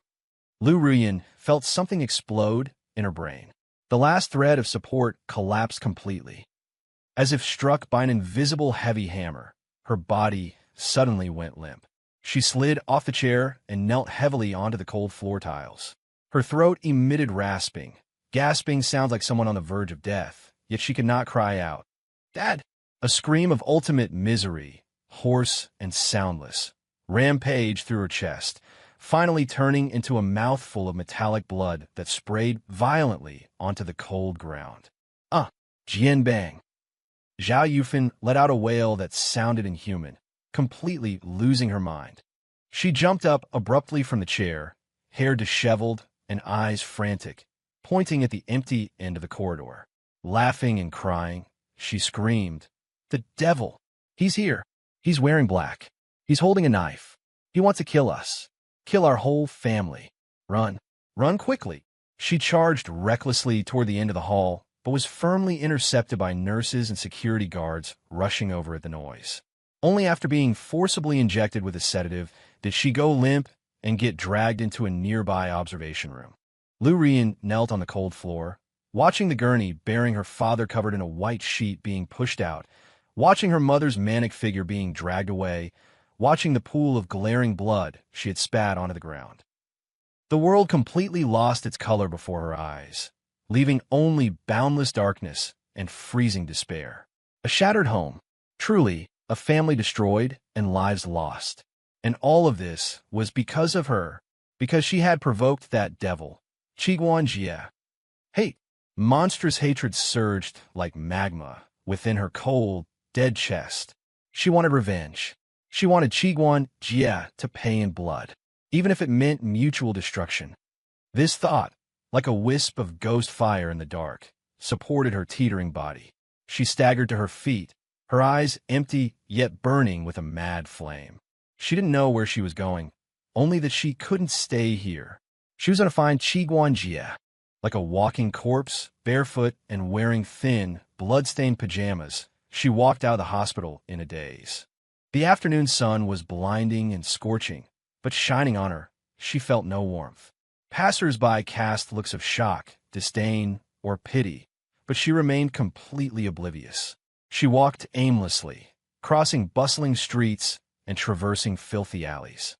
The bloodstains on her body and her disheveled appearance attracted some malicious stares. A few hoodlum-looking youths followed behind her, whistling and making lewd jokes. Lu Rian had no reaction. Her mental world was already filled with hatred and despair. Unknowingly, she arrived at an abandoned factory district. The massive factory building lay in utter ruin, with shattered windows, mottled walls, and overgrown weeds. It was desolate here, with only the whimpering sound of the wind blowing through the broken holes.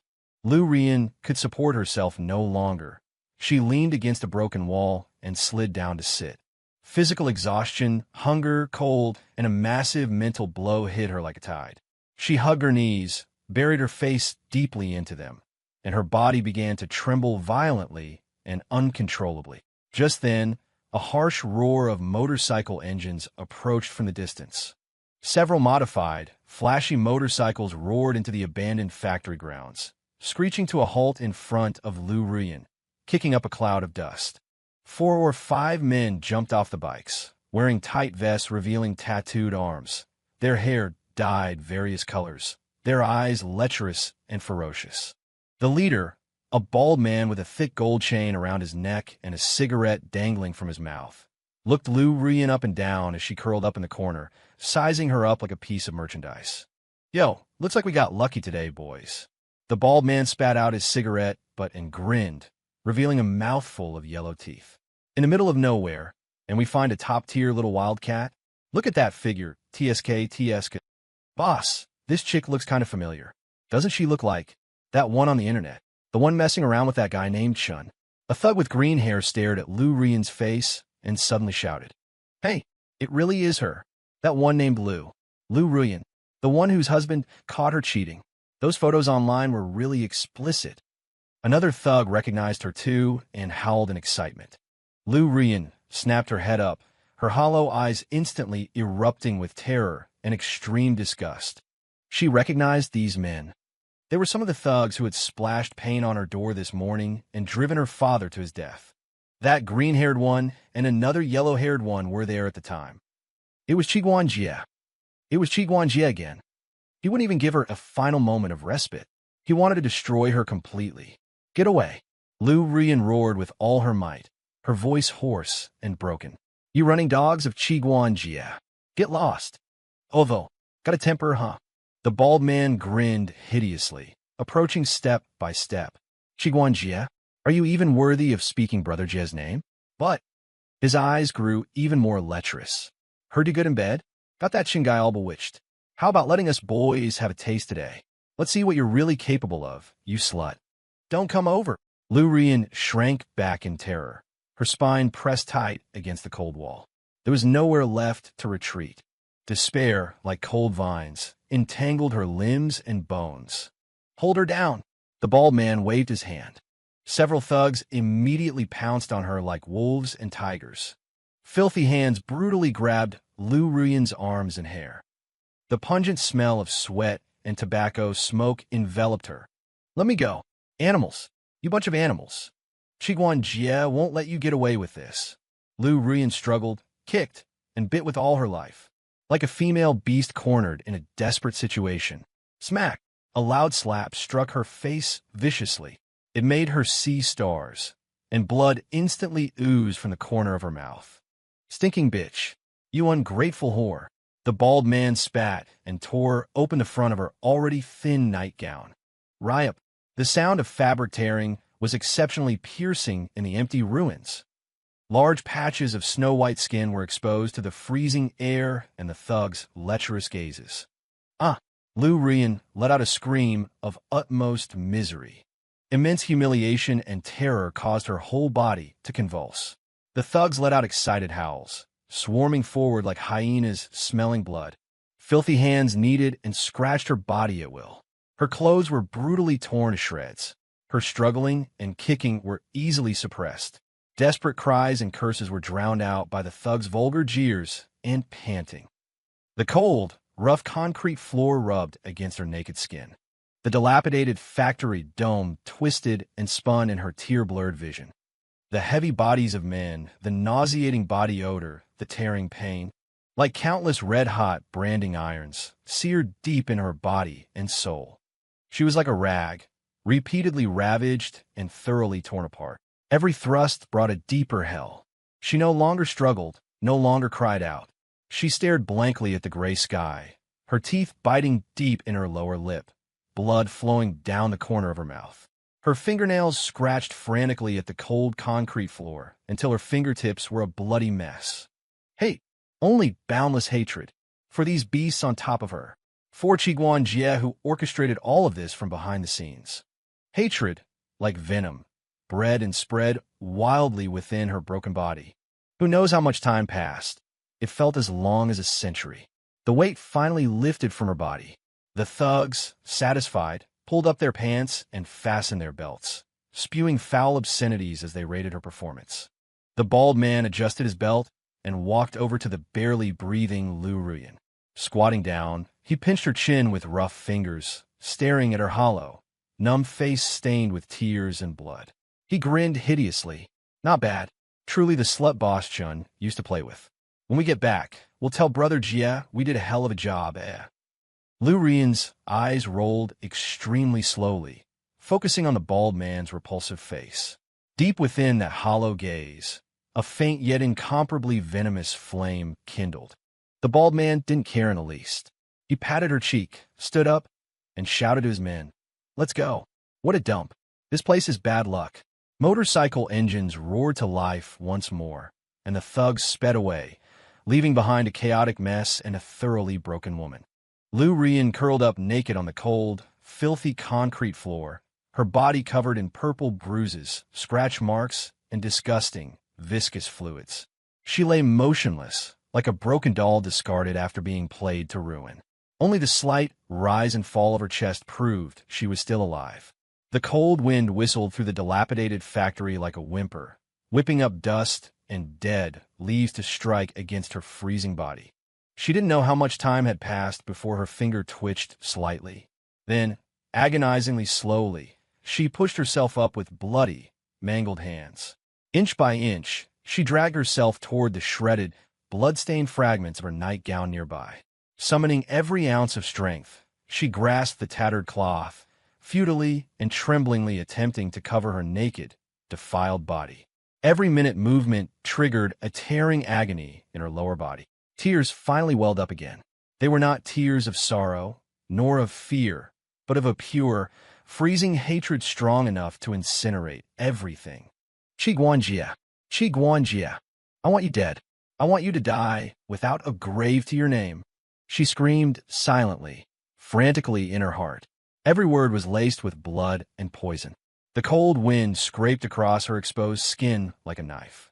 Lu Ruyan curled up in a freezing corner of the abandoned factory, barely shielding her body with a few blood-stained, tattered rags. Every breath pulled at the tearing pain below. Every heartbeat was accompanied by humiliation and hatred that penetrated to the marrow. The chill of her body was not even a fraction of the coldness in her heart. She didn't know how long she lay there.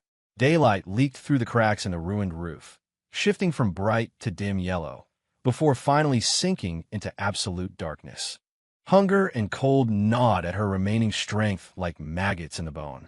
A high fever began to rage, her consciousness drifting between a hell of fire and ice. In the intervals between stupor and clarity, a single thought grew wildly in her heart, like a poisonous vine. Survive. She must survive. Only by living could she take revenge. Only then could she make that devil Qi Guan Jie pay. This thought sustained her. When the darkest hour before dawn arrived, she gritted her teeth. Using her mangled hands to brace against the wall, she dragged her body, heavy as lead and racked with pain, upwards inch by inch until she stood. Every step felt like walking on red-hot coals. The piercing agony made her vision go black. She had to leave this place. She needed clothes, food. She needed a corner where she could briefly catch her breath and gather her strength. Like a ghost, barefoot and staggering, she made her way out of the abandoned factory district. Avoiding the well-lit main roads, she navigated through filthy alleyways and the city shadows. Her blood-stained and wretched appearance attracted malicious gazes. A homeless man tried to approach her, but was scared off by the beast-like, venomous ferocity in her eyes. Finally, deep in a back alley piled with refuse, she found a few discarded, sour-smelling garments. She put them on numbly. The oversized clothes hung loosely on her emaciated frame, barely covering her body. In a corner running with sewage, she found half a loaf of hardened bread. She stuffed it into her mouth without hesitation. The dry, rough crumbs scraped her throat, triggering violent coughing and an urge to vomit, but she forced herself to swallow it down. Survive. For revenge. In the days that followed, Lu Ruyan completely vanished from the world of normal people. She became a true ghost, a maggot writhing in the filthiest, darkest corners of the city. She curled up under bridges, enduring the freezing winter winds and harassment from vagrants. She rummaged through trash cans for scraps, fighting wild dogs for food. With disheveled hair and a dirty face, her whole body emitted a foul stench. Her once beautiful face was covered in filth and hatred, leaving only a pair of deep-set eyes burning with venomous flames. In such harsh conditions, the injuries on her body not only failed to heal, but deteriorated rapidly. The wounds on her lower body were infected and festering. Every act of urination was like torture, bringing tearing agony and high fever. She began running a persistent low-grade fever. Her cough grew worse, and the phlegm she coughed up was streaked with blood. She knew she was sick, seriously so, but she had no money and dared not go to the hospital. Qi Guanjie had eyes there. The flame of revenge supported her struggle to cling to life. Like a wounded she-wolf, she licked her wounds in the dark, fixing her most venomous gaze dead on the enemy she could not touch but cursed every moment of every day. She began to watch for any news about Qi Guanjie. Like the most obsessive hunter, she scoured for traces of her prey. She saw in a discarded old newspaper, Lifeng Technology officially declares bankruptcy liquidation. Founder Chun Li succumbed to his injuries and passed away the day before yesterday in the detention center hospital. Once a rising star in finance, he ended up with his reputation ruined and his family destroyed, a truly lamentable outcome. Chun Li was dead, died in jail. Lu Ruyan looked at that tiny news snippet, her face expressionless, but the hatred in the depths of her eyes burned even hotter. Qi Guanjie, you did all of this. From a drunken tramp. In exchange for half a bottle of scavenged cheap liquor, she obtained a vague address. A seedy urban village in the south of the city, rumored to be a haunt for the thugs working under Brother Long. Brother Long, that head beast who sent thugs to drive her father to his death and gang-raped her. He was Qi Guanjie's lackey. Like a hyena smelling blood, Lu Ruyan dragged her sickly body and spent several days finally finding that urban village, where sewage flowed freely and electrical wires were dense as spiderwebs. She staked out for 2 days in the back alley of a hair salon that reeked of cheap perfume and bad tobacco, its signage suggestive. Finally, late one night, she saw that familiar bald head, the beast who led the gang rape against her. He walked staggeringly out of the salon with his arm around a heavily made-up woman, humming an obscene tune. Hatred instantly overwhelmed all of Lu Ruyan's reason. Like a streak of black lightning, she lunged out from behind the trash heap where she was hiding. In her hand, she tightly gripped a scavenged shard of glass with sharp edges. "You beast! Go to hell!" she screamed, using all her strength to stab that glass viciously toward the bald man's back.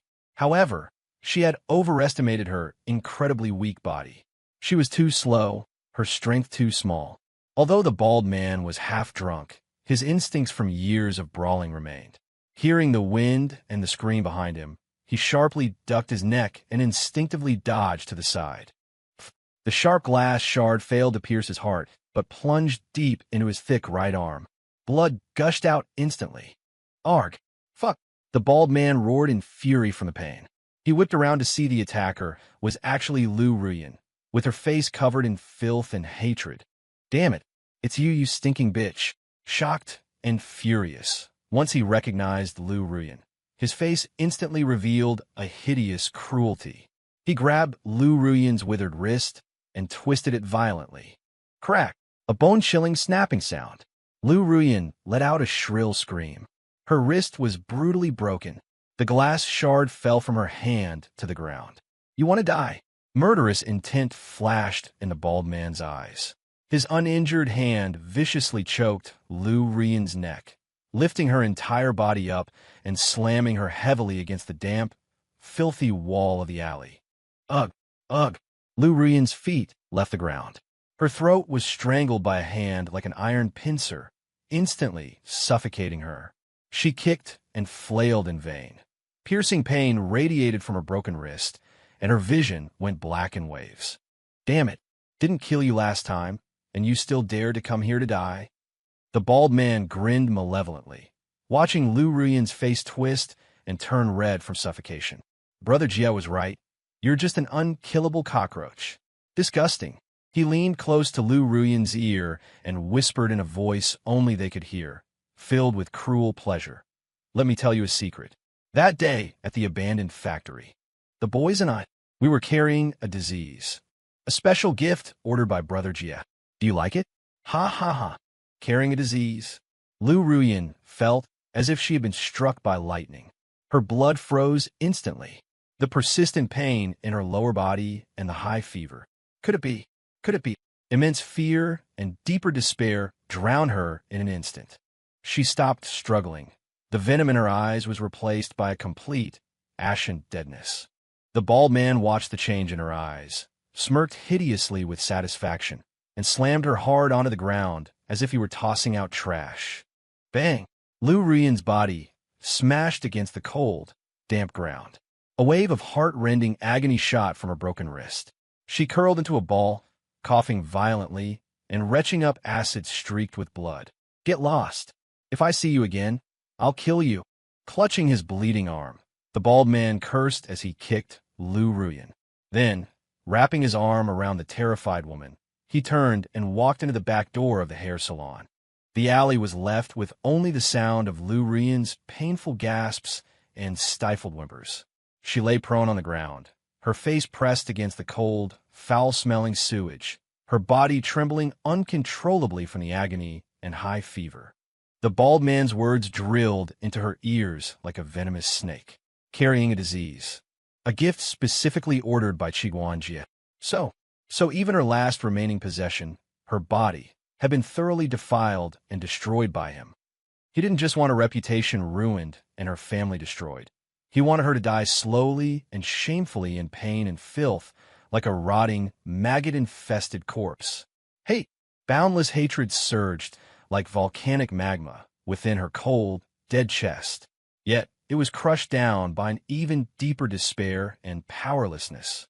Struggling, she used her uninjured hand to prop up her body, inching her way out of the filthy alley like a maggot. Her broken wrist hung limp and useless. Every movement brought excruciating pain. She crawled to a more secluded corner piled with construction debris and curled up. The high fever blurred her consciousness, and the agony from her lower body and wrist washed over her in waves like a tide. The cold penetrated to her marrow. Survive! Revenge! These thoughts were like a candle in the wind, flickering and growing weaker. Trembling, she reached into her tattered clothes with her good hand, fumbling around. In an extremely hidden inner lining, her last instinct for self-preservation, she touched a few banknotes stained with sweat, blood, and filth, their denominations barely visible, and a small packet of white powder wrapped tightly in plastic. It was something she had stolen a few days ago from an unconscious addict who had overdosed in the corner of an abandoned card room. At the time, she had inexplicably hidden it away, intended as a final release in her moment of despair, or perhaps a weapon. Now, staring at the packet of white powder, a spark of crazy, eerie light ignited in Lu Ruyan's dead, hollow eyes. Stop the pain. It could stop the pain. And make me forget. A tempting, devilish voice whispered in her mind. Trembling, she tore the plastic bag open with her teeth. Looking at the white powder, she hesitated for only a second. The tearing, burning pain in her lower body, the agony of her broken wrist, the torment of the fever, and the terror of that filthy disease clinging to her like maggots in her bones, instantly overwhelmed all reason. She stuck out her tongue and licked a bit of the powder. A strange, bitter heat instantly spread from the tip of her tongue. Immediately after, an intense, illusory warmth swept through her cold limbs and bones. The agony in her body receded like a tide, a sense of floating, a lightness as if shedding her heavy flesh, and a false euphoria instantly took over her brain. Ugh! She let out a satisfied sigh and greedily licked up more. The pain vanished. The cold vanished. The humiliation vanished. Even that bone-deep hatred seemed to become distant and blurry. Bizarre hallucinations appeared before her eyes. She felt as though she had returned to 7 years ago, the moment Qiguan Jie first put the wedding ring on her finger. His eyes were gentle his smile warm. Then the image warped, turning into Qiguan Jie's cold, mocking face, into the moment Chun-Li fell from the building, into her father vomiting blood and collapsing, into the hideous grins of those thugs. No. No. She shook her head painfully amidst the hallucinations and subconsciously licked more of the powder. An even stronger wave of pleasure surged forth, completely drowning out the painful visions. She felt herself flying away from this filthy, painful world, flying toward a warm, pain-free void. In the corner, Lu Ruyan's curled-up body gradually stopped trembling. The twisted expression of pain on her face was replaced by an eerie, hollow calm. Only the occasional unconscious twitch proved she was still alive. White powder clung to her cracked lips like a withered, deadly flower. The flames of revenge gradually extinguished within the illusory pleasure of the drugs, leaving only ashes. She had finally slipped completely into the filthiest, most desperate abyss that Qiguan Jie had meticulously prepared for her. A filthy rat poked its head out of the trash, sniffed warily, and then scurried quickly across Lu Ruyan's insensible body. Time flowed like turbid sewage, slow, viscous, and thick. For Lu Ruyan, the boundary between day and night had long since blurred. Her world had been reduced to just two things: pain that penetrated to the marrow, and the white powder that offered a fleeting, illusory release. Plagued by high fever, infection, and malnutrition, the fracture in her wrist had no chance of healing. Instead, it had twisted into a grotesque deformity, hanging limp, an ugly, useless burden. The infection in her lower body continued to deteriorate. A mixture of pus, blood, and foul-smelling secretions soaked through her tattered trousers. Her persistent cough grew increasingly violent. What she coughed up was no longer mere streaks of blood, but sticky, metallic-smelling clots of dark crimson. Every breath rasped like a broken bellows, accompanied by a hoarse, wheezing rattle. The fleeting euphoria of the drugs was always followed by profounder agony and prostration. She was like a veritable walking corpse, writhing in the shadows of the city. Her movements were sluggish and stiff as she scavenged through trash. When the cravings hit, she would curl up like a maggot in a corner, twitching and wailing, mucus and tears streaming down her face. With her one good hand, she would claw madly at her own skin, leaving behind streaks of blood. Only a tiny pinch of white powder could make her briefly live again. She would stare blankly at the sky, an eerie calm floating upon her face. She no longer thought of revenge. The notion was too distant, too heavy, like an unshakable mountain. Qiguan Jie's name appeared occasionally in her drug-induced hallucinations, but it no longer invoked monstrous hatred, only a shudder of extreme terror mixed with numbness. That man was the god who held the power of life and death over her, the inescapable shadow that shrouded her world. She only wanted to stop the pain. She only wanted to obtain a moment of illusory peace before the next, more violent wave of agony struck. For this, she would give anything. Dignity? What was that? That had long since been crushed upon the cold floor of an abandoned factory. It was a dreary, rainy evening. Lu Ruyan huddled beneath a subway ventilation grate, seeking shelter from the biting wind and icy drizzle. Soaked to the bone and shivering uncontrollably, her consciousness blurred under the dual torture of withdrawal and illness. She fumbled through the last recesses of her clothing, only to discover with despair that the life-saving white powder was gone. Not a speck remained. Panic seized her instantly. It was more terrifying than physical pain. She collapsed to the ground like a boneless mollusk, her body spasming and convulsing without check. Mucus and tears poured forth as she emitted a beast-like howl of agony from her throat. Give me, please, give me a little." She reached out toward the hurried pedestrians who cast glances of disgust. Her one good hand was withered and skeletal, the fingernails packed with filth. No one paid her any mind. People skirted around her as if avoiding the plague. Just as her consciousness was about to sink completely into the dark abyss of pain, a pair of polished black leather shoes stopped in the filthy puddle before her. Lu Ruyan's clouded gaze struggled to move upward. Sharp black trousers, the hem of an immaculately cut dark gray coat. And further up was the completely unfamiliar, expressionless face of a man. The face was ordinary, but the eyes were like two bottomless ancient wells, cold and indifferent. The man did not speak. He simply gazed down at her quietly, as if watching an ant struggling in the mud. As if clutching at the final straw, Lu Ruyin summoned every ounce of her remaining strength. She extended that skeletal hand and clamped onto the man's pant leg, her voice raspy and broken. Please. Give me a little money. Or powder, please. I hurt so much." The man allowed her to hold on, making no move to pull away. His gaze fell upon Lu Ruyin's twisted, filthy broken wrist, swept over her face, ravaged by addiction and disease, and finally rested on her sunken eyes, which held nothing but numbness and greed. A few seconds of deathly silence passed. There was only Lu Ruyin's pained gasping and the whistling wind from the subway vent. Then, slowly, painfully slowly, the man retrieved something from the inside pocket of his coat. It was not money. It was not drugs. It was a small, transparent, sealed plastic medicine bottle. Inside the bottle were several small, round, pale blue pills. The man crouched down and placed the small bottle into the skeletal palm of the hand, still clutching his pant leg. His movements were light. His fingertips did not even graze Lu Ruyin's filthy skin. "Brother Jie sent this to you." The man's voice was devoid of inflection, cold as a machine. "He says this is for the pain. The effect is very good. Brother Jie, Ziguan Ye." This name, like the most terrifying of curses, instantly pierced through Lu Ruyin's numb nerves.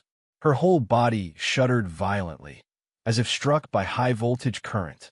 The hand clutching the man's trouser leg jerked back, as if seared by a branding iron. She stared in horror at the tiny medicine bottle in her palm. The pale blue pills. In the dim light, they emitted an eerie glow. "No. No." Guttural sounds of terror rattled in Lu Ruyin's throat as she scrambled backward, desperate to get away from the bottle, away from this man who had brought the gift. "Take it away. Take it away. I won't take it. I won't touch anything of his. Devil. He's a devil." The man watched her terrified reaction with an expressionless face, then slowly stood up. He took out a pristine white handkerchief and carefully wiped the spot on his trousers where Lu Ruyin had grabbed him, as if it had been contaminated by some deadly pathogen. "The message has been delivered." He spoke coldly. Then, without sparing another glance at the petrified woman on the ground, he turned and walked away with steady steps, vanishing into the misty rain and the rushing crowd. Lu Ruyin collapsed onto the cold, damp ground, her eyes fixed on the tiny, transparent bottle in her hand. Fear, like a cold, venomous snake, coiled around her heart, squeezing tighter and tighter. Ziguan Jie. He was still watching her. He had never let her go. Like a cat toying with a mouse. Just as she teetered on the brink of total collapse, he had tossed her another sugar-coated poison pill. Pain relief. Highly effective? She remembered the bald thug's words. A diseased gift. And these pale blue pills, what were they? A poison to bring her immediate release? Or another gift to make her life a living hell? The tide of addiction surged within her body once more violent than before. It felt like countless ants were gnawing inside her bones. The excruciating pain in her lower body, the burning in her lungs, the stinging in her broken wrist. All the temporarily forgotten pain instantly came roaring back with 100 times the intensity. "Ah!" Lu Ruyin let out a shrill scream, curling her body into a ball as she convulsed and rolled wildly. Mucus, tears, and saliva streamed down her face uncontrollably. In agony, she bashed her head against the cold ground. Amidst the torment of pain and despair, those few pale blue pills in her palm radiated an increasingly intense, lethal temptation. Pain relief. Take it and the pain stops. Highly effective. Brother Jie said so. Take it and be free. The devil's whispers echoed madly in her chaotic mind. "No, I can't take it. It's poison. He wants me dead." A remaining shred of reason screamed. Take it, and the pain will stop. Death is fine too. Death is a release. Addiction and agony tempted her. Two voices tore wildly at her mind. She gripped the bottle so tight her fingernails almost dug into the plastic. Her body trembled violently from the extreme pain and inner struggle. Finally, as another wave of heart-rending pain struck, her remaining reason was utterly crushed. The last trace of clarity in her eyes was drowned out by pain and craving. With her one good hand, trembling, she unscrewed the tiny bottle with immense difficulty. She poured out a pale blue pill. She stared at the tiny pill, radiating the light of hope, her eyes hollow and ravenous. Then, without hesitation, she shoved it into her cracked, filth-stained mouth. There was no water. She summoned all her strength and dry swallowed it. The pill slid down her throat, bringing a strange, cold, burning sensation. She leaned against the cold, damp wall, waiting for release or deeper pain. Time ticked by, second by second. At first, she felt nothing. The pain continued to rage. Gradually, a wave of intense dizziness hit her.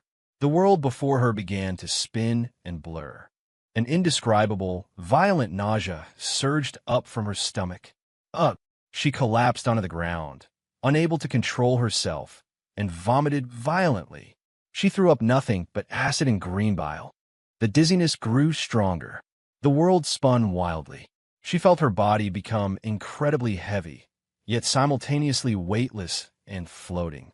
Her consciousness felt like it had been cast into a scorching furnace, then thrown into a freezing abyss. Countless bizarre, twisted, and fractured images flashed madly before her eyes. There was Chiguan Jie's cold smile. The moment Chun-Li fell from the building, the image of her father coughing up blood, the leering faces of the thugs, and the mad look in her mother's eyes. She mumbled unconsciously, her body convulsing and twitching violently beyond her control. Saliva drooled uncontrollably from the corner of her mouth. Her pupils began to dilate. This wasn't pain relief. This wasn't a painkiller at all. This was a potent hallucinogen designed to destroy the mind. Or a poison laced with other lethal ingredients. Ziguan Ye. He didn't just want her to suffer physically. He wanted to utterly destroy her sanity. Let her become a true madwoman. A monster utterly lost in hallucinations and agony, for whom living is worse than death. Yet, Brother Jie. Amidst violent convulsions and terrifying visions, Lu Ruyan unconsciously murmured this name. A twisted, eerie expression surfaced on her face, a blend of extreme terror and morbid dependency. Struggling and trembling, she summoned her last shred of remaining consciousness. She fumbled around, poured out the few remaining pale blue pills from the bottle, and shoved them all into her mouth at once. Since there is no escape, then let me sink completely, before the even more violent, horrific storm of hallucinations brought on by the drugs could swallow her whole. The corner of her mouth seemed to twitch upward with extreme difficulty and distortion. It was a smile, uglier than crying, filled with endless agony and madness. The deep autumn wind swept up withered yellow leaves, swirling them past a cold, sleek black marble tombstone, the grave of a beloved wife, Lu Ruyan. Under the gloomy sky, the 6 gilded characters reflected a cold, hard sheen. A bouquet of fresh, pure white lilies lay before the headstone. Morning dew still clung to the petals, which trembled slightly in the biting wind, releasing a desolate fragrance. Chiguan Jie stood tall and straight as a pine, dressed in a well-tailored black cashmere coat. He stood quietly before the grave. In his hand, there was no incense, candles, or spirit money, only a glass of red wine. The deep ruby liquid swirled gently in the crystal glass, looking like coagulated blood. There was no sorrow on his face, no anger, not even a ripple of emotion. Only an extreme, profound calm.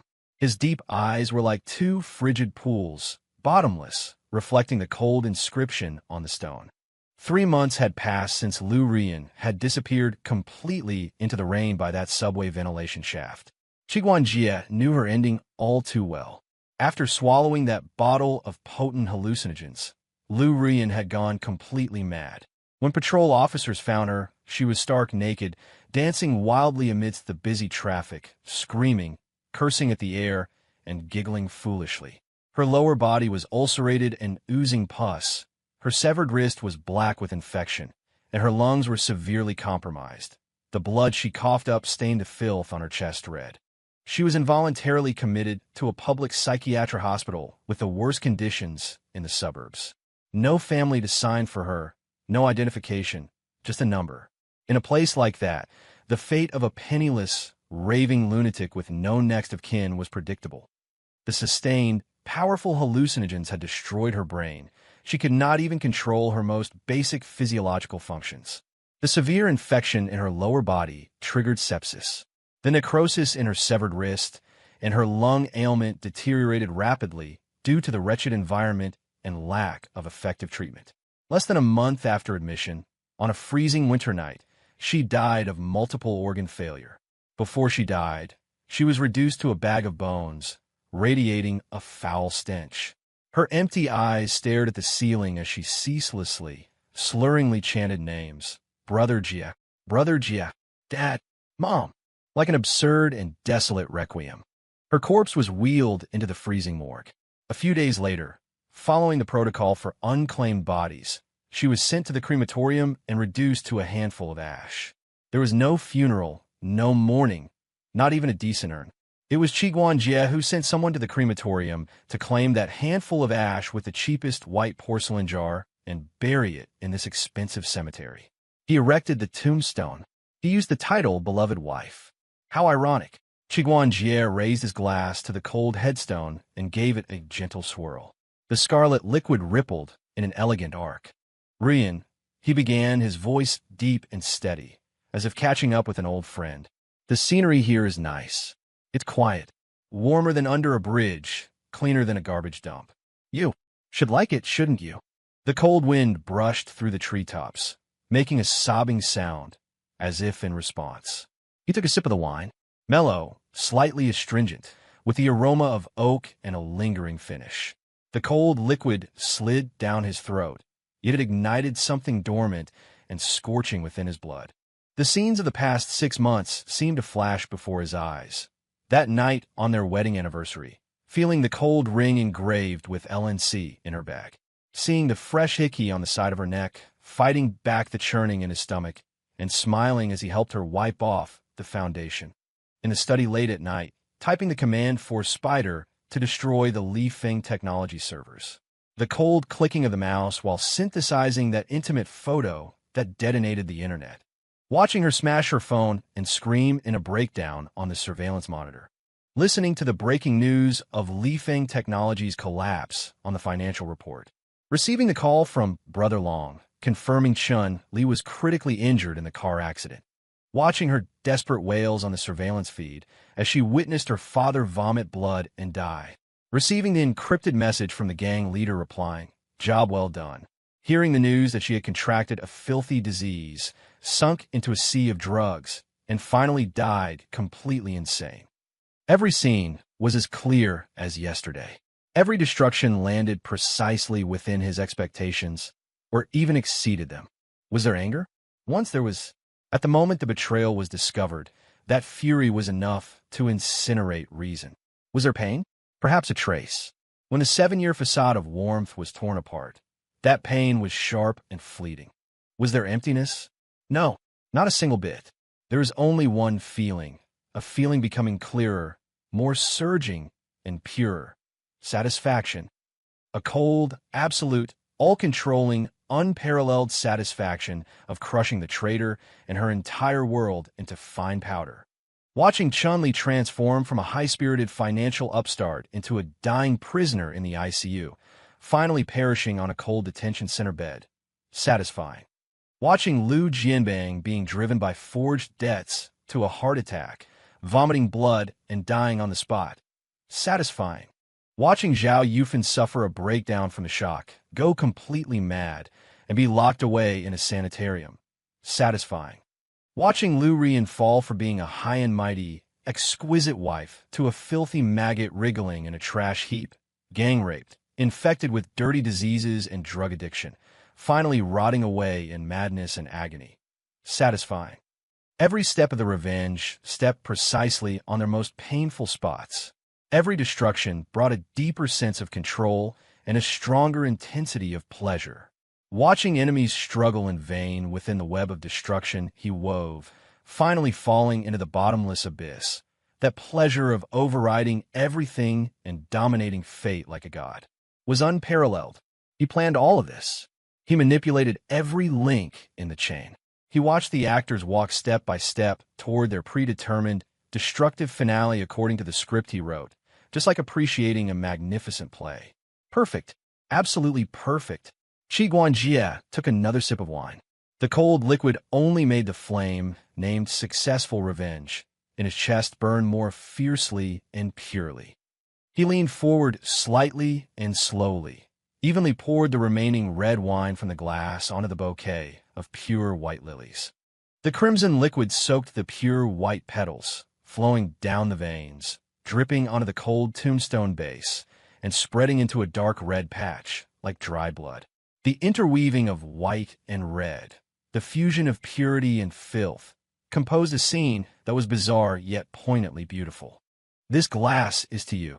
Qi Guanjie's voice remained steady, yet carried a strange, cold temperature. To our 7 years, and to you, for the lessons you taught me. He straightened up, looking at Lu Rian's name on the tombstone, at the lilies stained by red wine, and at this cemetery symbolizing eternal rest, yet burying endless pain. A very faint, cold, yet undeniably real smile finally surfaced on the corners of his tightly pressed lips. That smile was like a flame beneath ice, carrying the ultimate satisfaction after destruction and a cold pleasure of scrutinizing his own power. Game over, he said softly, as if announcing the most natural fact. Then, he turned around and strode away. The hem of his black overcoat sketched a cold, hard arc. His steps were steady and unhurried. Leather shoes stepped on the clean stone path of the cemetery, making clear, rhythmic sounds.